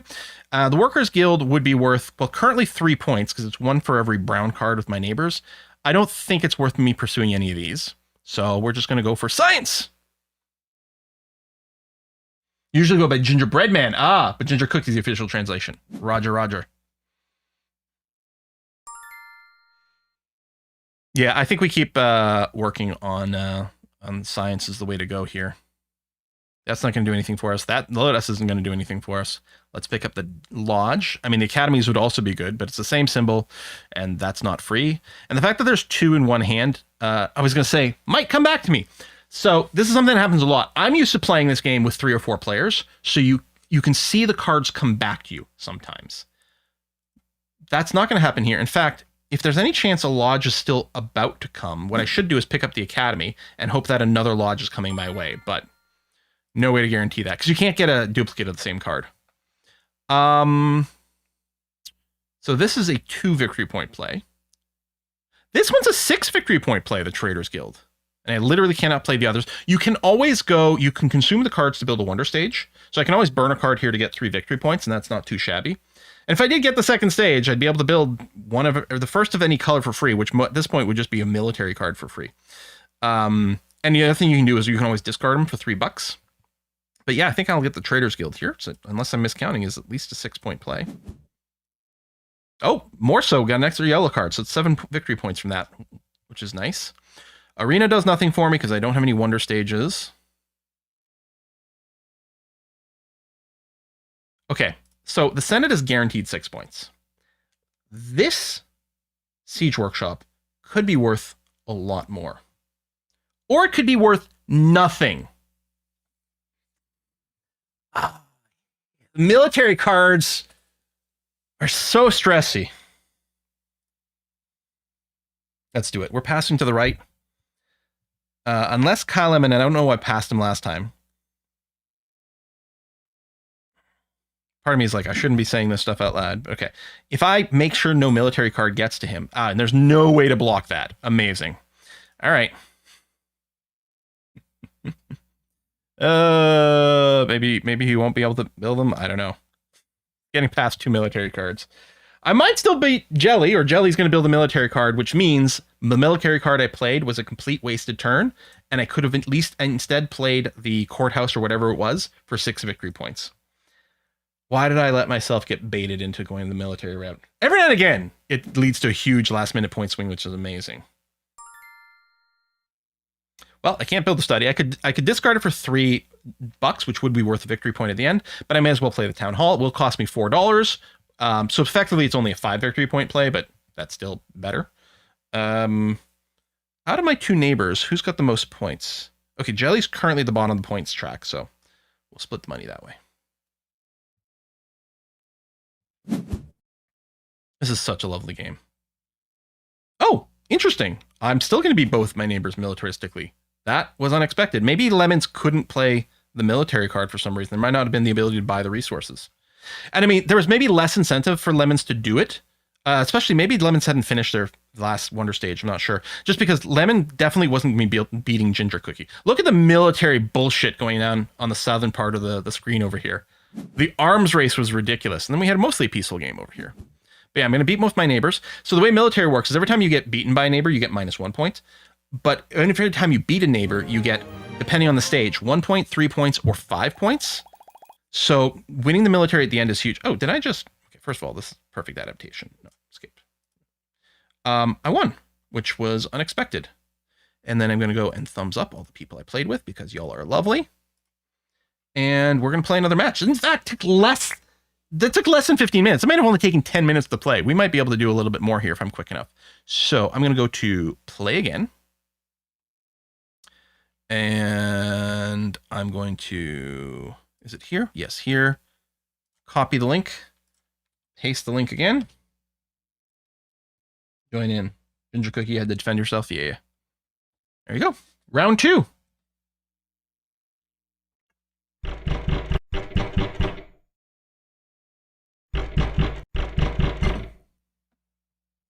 It's a wonderful board game. And in real life, lots of expansions. I haven't played the Edifice one, I don't think. Unless it's one of the ones I own. I don't know. I think I own 2 expansions for Seven Wonders. I'm not sure. That's the knocking sound on this end. It's the knocking sound of like people joining the game or something. I don't know why it's like that. And I wonder if it's glitched again.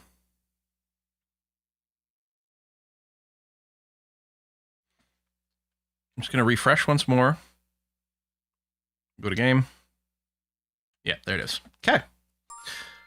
Who am I this time? I am the Lighthouse Alexander. It's also worth noting these Wonder cards have 2 sides. There's an A side and a B side. They're supposed to be balanced with each other. The A side tends to be more straightforward to play. The B side tends to be more complicated, but potentially more rewarding. Alexandra, I would really love to build this Wonder here. Annoyingly, we're in the situation again where I need 2 bricks for the first stage. Or clay, I should say. Because there's also stone, and to me, like the stone bricks and clay bricks are kind of both bricks, but I need 2 clay for the first stage, and none of them have it, and it's not being presented. But what I'll do is I'll pick up the forest cave, because I need ore and wood for these 2 stages. So we'll see if we can get it set up. So it'll cost me $1, but I'll get this nice little dual one. And over here, between Olowane and Arctic, we're going to have lots of resources. Oh, hey! Nice. Okay, I don't have enough money to buy both bricks. I think this is a great case for the East Trading Post, though, because there's a lot of things I might be buying from Arctic. So let's do that. But yeah, I really want to get this running as early as possible, because I want to get all these free resources. If we can't get this, like, super fast, then it's not worth pursuing at all. It sounds like the knocking sound FBI open up meme.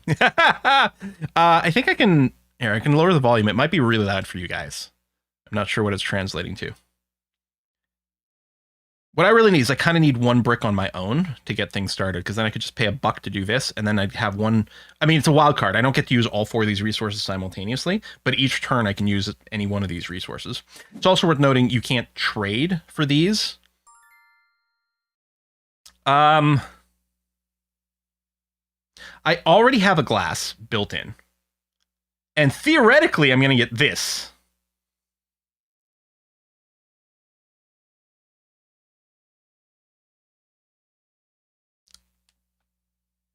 Hey, this does lead to gardens, which, I mean, I might have the resources for. I could just pitch... Okay, this is a little insane, but I could just pitch a card for $3, because that would guarantee that I could buy clay.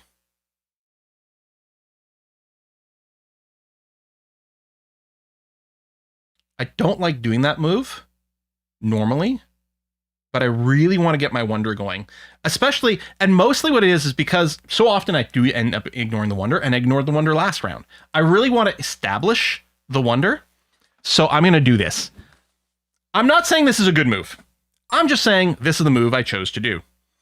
Okay, so now I can build this stage whenever I want. I think it's probably worth... Ooh.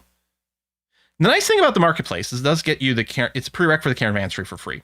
Although, what do you need to actually build it naturally? 2 wood. I have 1 wood. Neither one of my neighbors have it.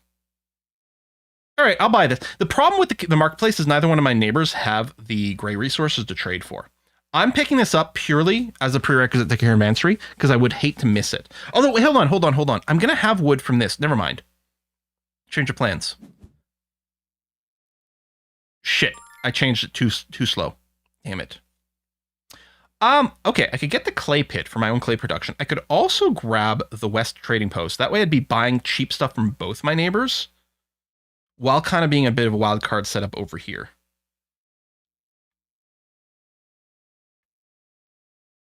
Yeah, I was too late. I wanted to change my mind and build the Wonder Stage because this might not ever do anything for me. Maybe I clay pit, then I can get the last clay for $1.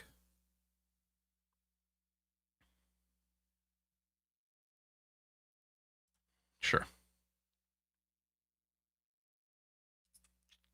So again, I'm not necessarily playing this the way that I would normally make all the decisions.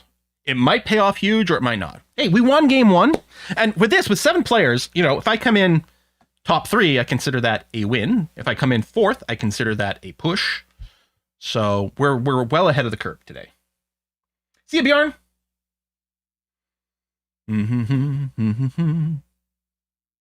So this way, if I get crap cards that I'm not interested in, see, and maybe we ignore science this time. It's tempting to grab this, but you know what I'm going to do? I'm going to bury this workshop into a Wonder Stage by paying $1 to Arctic. Again, playing intentionally completely differently from the last game.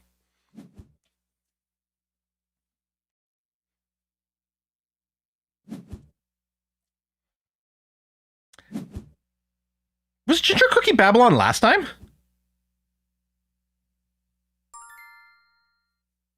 We got both Caravan and Forum presented to us.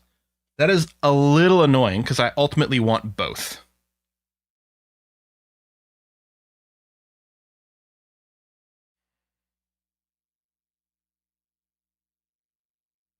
I think the Forum might be more important. Because neither one of my neighbors have the manufactured resources. It's all on me. I've got glass. I will be able to produce one of anything here. But then if I have the Forum, we're kind of going to have everything. And between the 2 brown cards I've got, plus the stage 1, plus the brown cards of my wonders, I probably can live without the caravansary. Even though that's the entire reason I put down the marketplace. Although I regretted putting down and I tried to change my mind, but I wasn't fast enough. We will want a bunch of wood at some point to complete this for the victory points. But I think I will be upset if I miss the Forum opportunity. The ideal would be to get another sawmill to come by and pick that up. Or if one of my neighbors gets it and we just, you know, start buying their wood. But yeah, I think the Forum will be quite good. And then the other thing is completing this stage as early as possible to open up the maximum purchase options. Game gives you Through the Ages vibe. Yeah, I mean, to a certain extent, it's like a faster Through the Ages.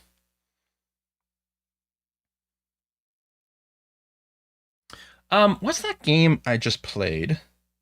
The sponsored video for, I think. That is like kind of Civ, but just in the sort of feudal Renaissance era. That it's really fun to play. I can't remember. I'd have to check my own channel. Hoping someone in chat remembers. Yield Fall of Rome. Yeah. Okay, there is another camera. Is it worth picking up, or is that just useless greed? Do I need it? It does lead to free construction of the White House, or the Lighthouse, which we may or may not need.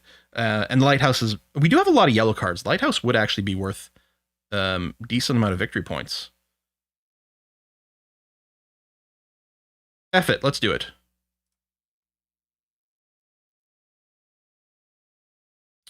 And then we're only short 1 wood. Which ultimately doesn't really change things. Still need one of us one of us 3 here to have the lumber mill.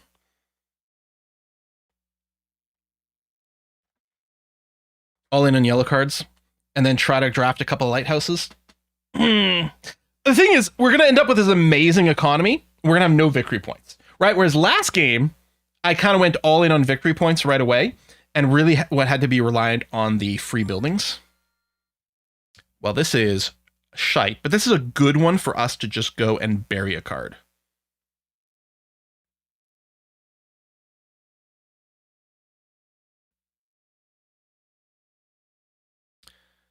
Olawan can't build either one of these two. Because this one needs 2 ore. He could get 1 ore from me and nothing there. This one needs 2 wood. He can get 1. Okay, he could possibly build the archery range. So I'm going to go and turn the archery range into this. Into my wonder stage.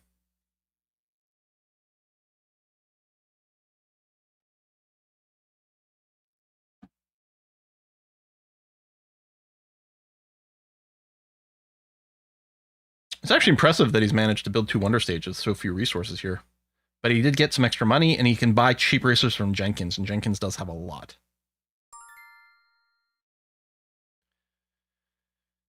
Now I do kind of want to pivot to making points. I could get the stable and just take some points off Olawane. I won't be able to defend off against Arctic Fox, who is highly incentivized to keep going military because of what's going on with Ginger Cookie.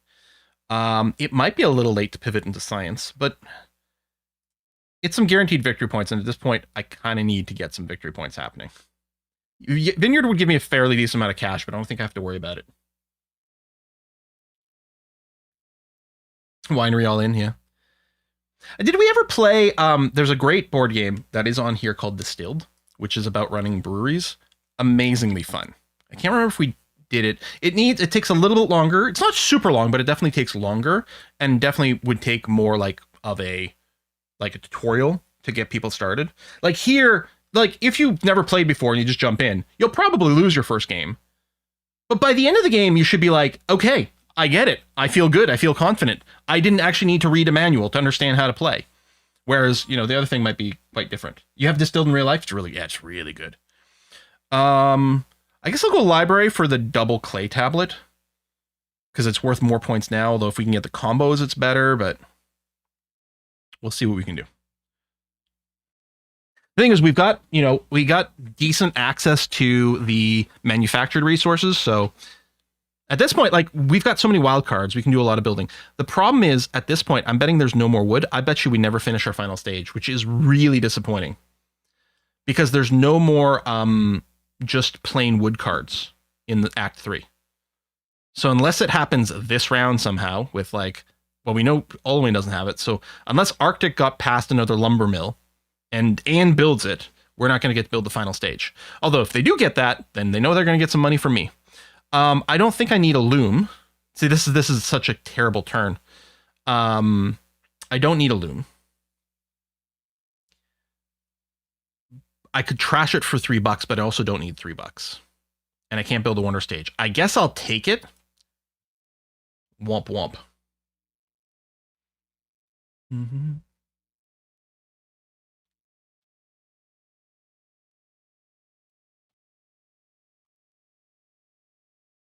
But that's disappointing. I think I would not be surprised if we come in dead last this game. We're going to go from first to last.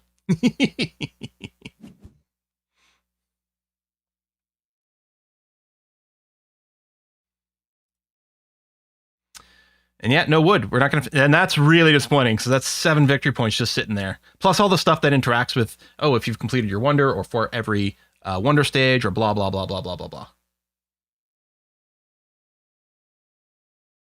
Yeah, built the lumber mill, we had the opportunity. And maybe. Although, the thing is, if I built the lumber mill instead of the caravanserai, we'd still be at a 3 lumber situation. Because we needed both. Because I had the 1 lumber here. I needed then the 2 lumber from the lumber mill. And, oh no, I guess I have this. Yeah, okay, no, never mind. That would have put us up the edge, because I was forgetting I'm at 3. And I only need 4. I'm like, well, the lumber mill does +2, so it wouldn't work. I think, okay, I mean, the Pantheon does give us 7 points straight up, but this university will be worth quite a lot. I think this is a 5-point play now, and could end up being worth more if I can get another tablet. It's also quite good for denial, and who knows, we might be offered another Pantheon. So at this point, we have to kind of YOLO greedy. So that's what's going to happen. I'm going to go aggressively greedy. Yeah, I don't... well, some of the yellow cards are nice. I don't tend to do it. I've seen some games won by someone who hit hard on the lighthouse. Oh, I know why. We didn't understand. When we were playing in person, we didn't understand that you couldn't play duplicates of the same card. So someone ended up being able to play like 2 lighthouses, and it was great. So this lighthouse is 5 victory points plus 5 coins, which is worth some amount by itself. And that is very enticing. This Builders Guild isn't helping us because Arctic hasn't built wonders. The Trading Guild is no good here either. I think I probably will go Palace just for the straight up 8 points. Because this is going to be worth... We can call this about 6 points. Now, what'll be annoying is if a second Palace comes by. That would be annoying. Oh, there's only 1 tablet in Age 3. See, I don't have the card pool memorized, so that's never going to work out.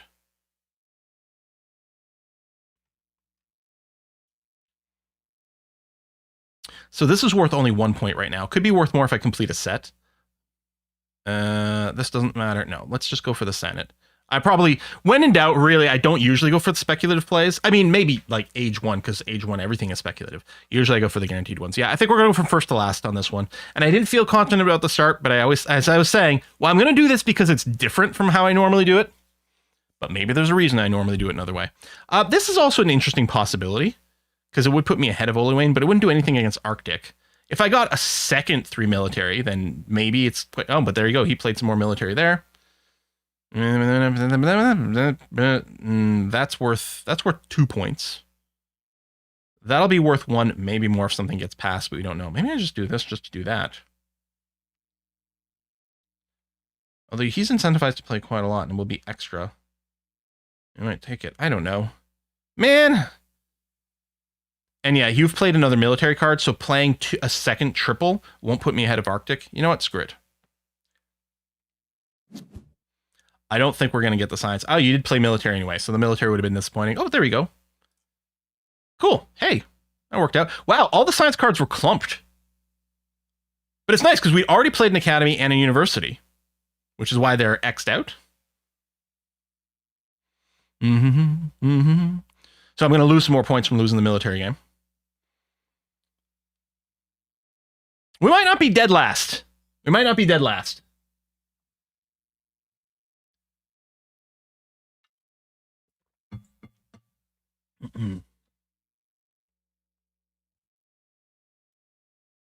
So, I wonder if we do just go back to Kerbal Moon Days.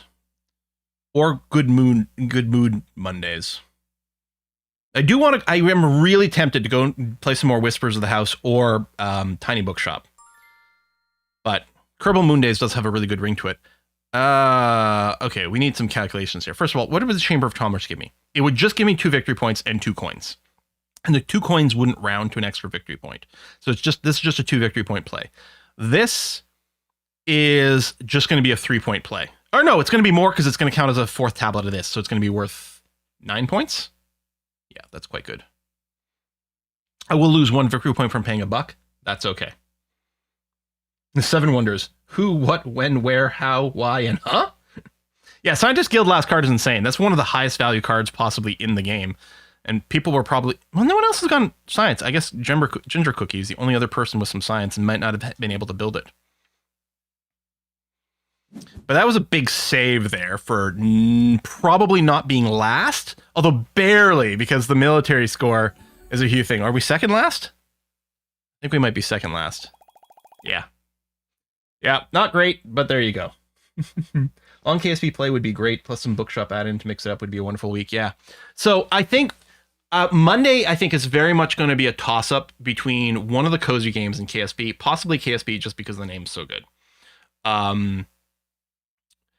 And there's some new stuff coming down the pipe. One of the things I'm waiting for, actually, speaking of cozy game, there is... oh, sorry. I just realized I made the screen go black. There is a game called Little Problems that I've been very excited to play. I've had the code for a little bit, but it's embargoed until the release on September 9th.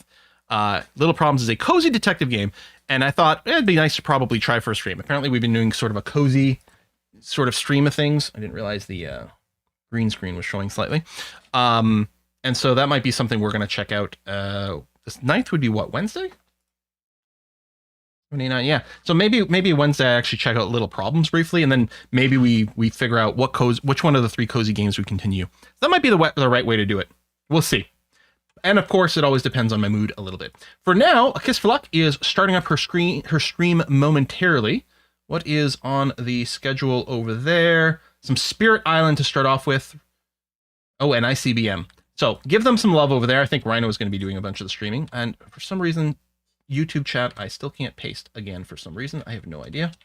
The 9th is Tuesday. Okay, well, we're not going to stream on Tuesday, so Wednesday, I suppose. But yeah, maybe Moon on Monday. I can't post the link to A Kiss for Luck's channel on the YouTube thing because that tab is broken again. I don't know what's going on over there. What a weird day! Anyway, folks, thanks a lot for coming out. I'll see you on Monday. Probably for Kerbal is what I'm thinking. Bye-bye.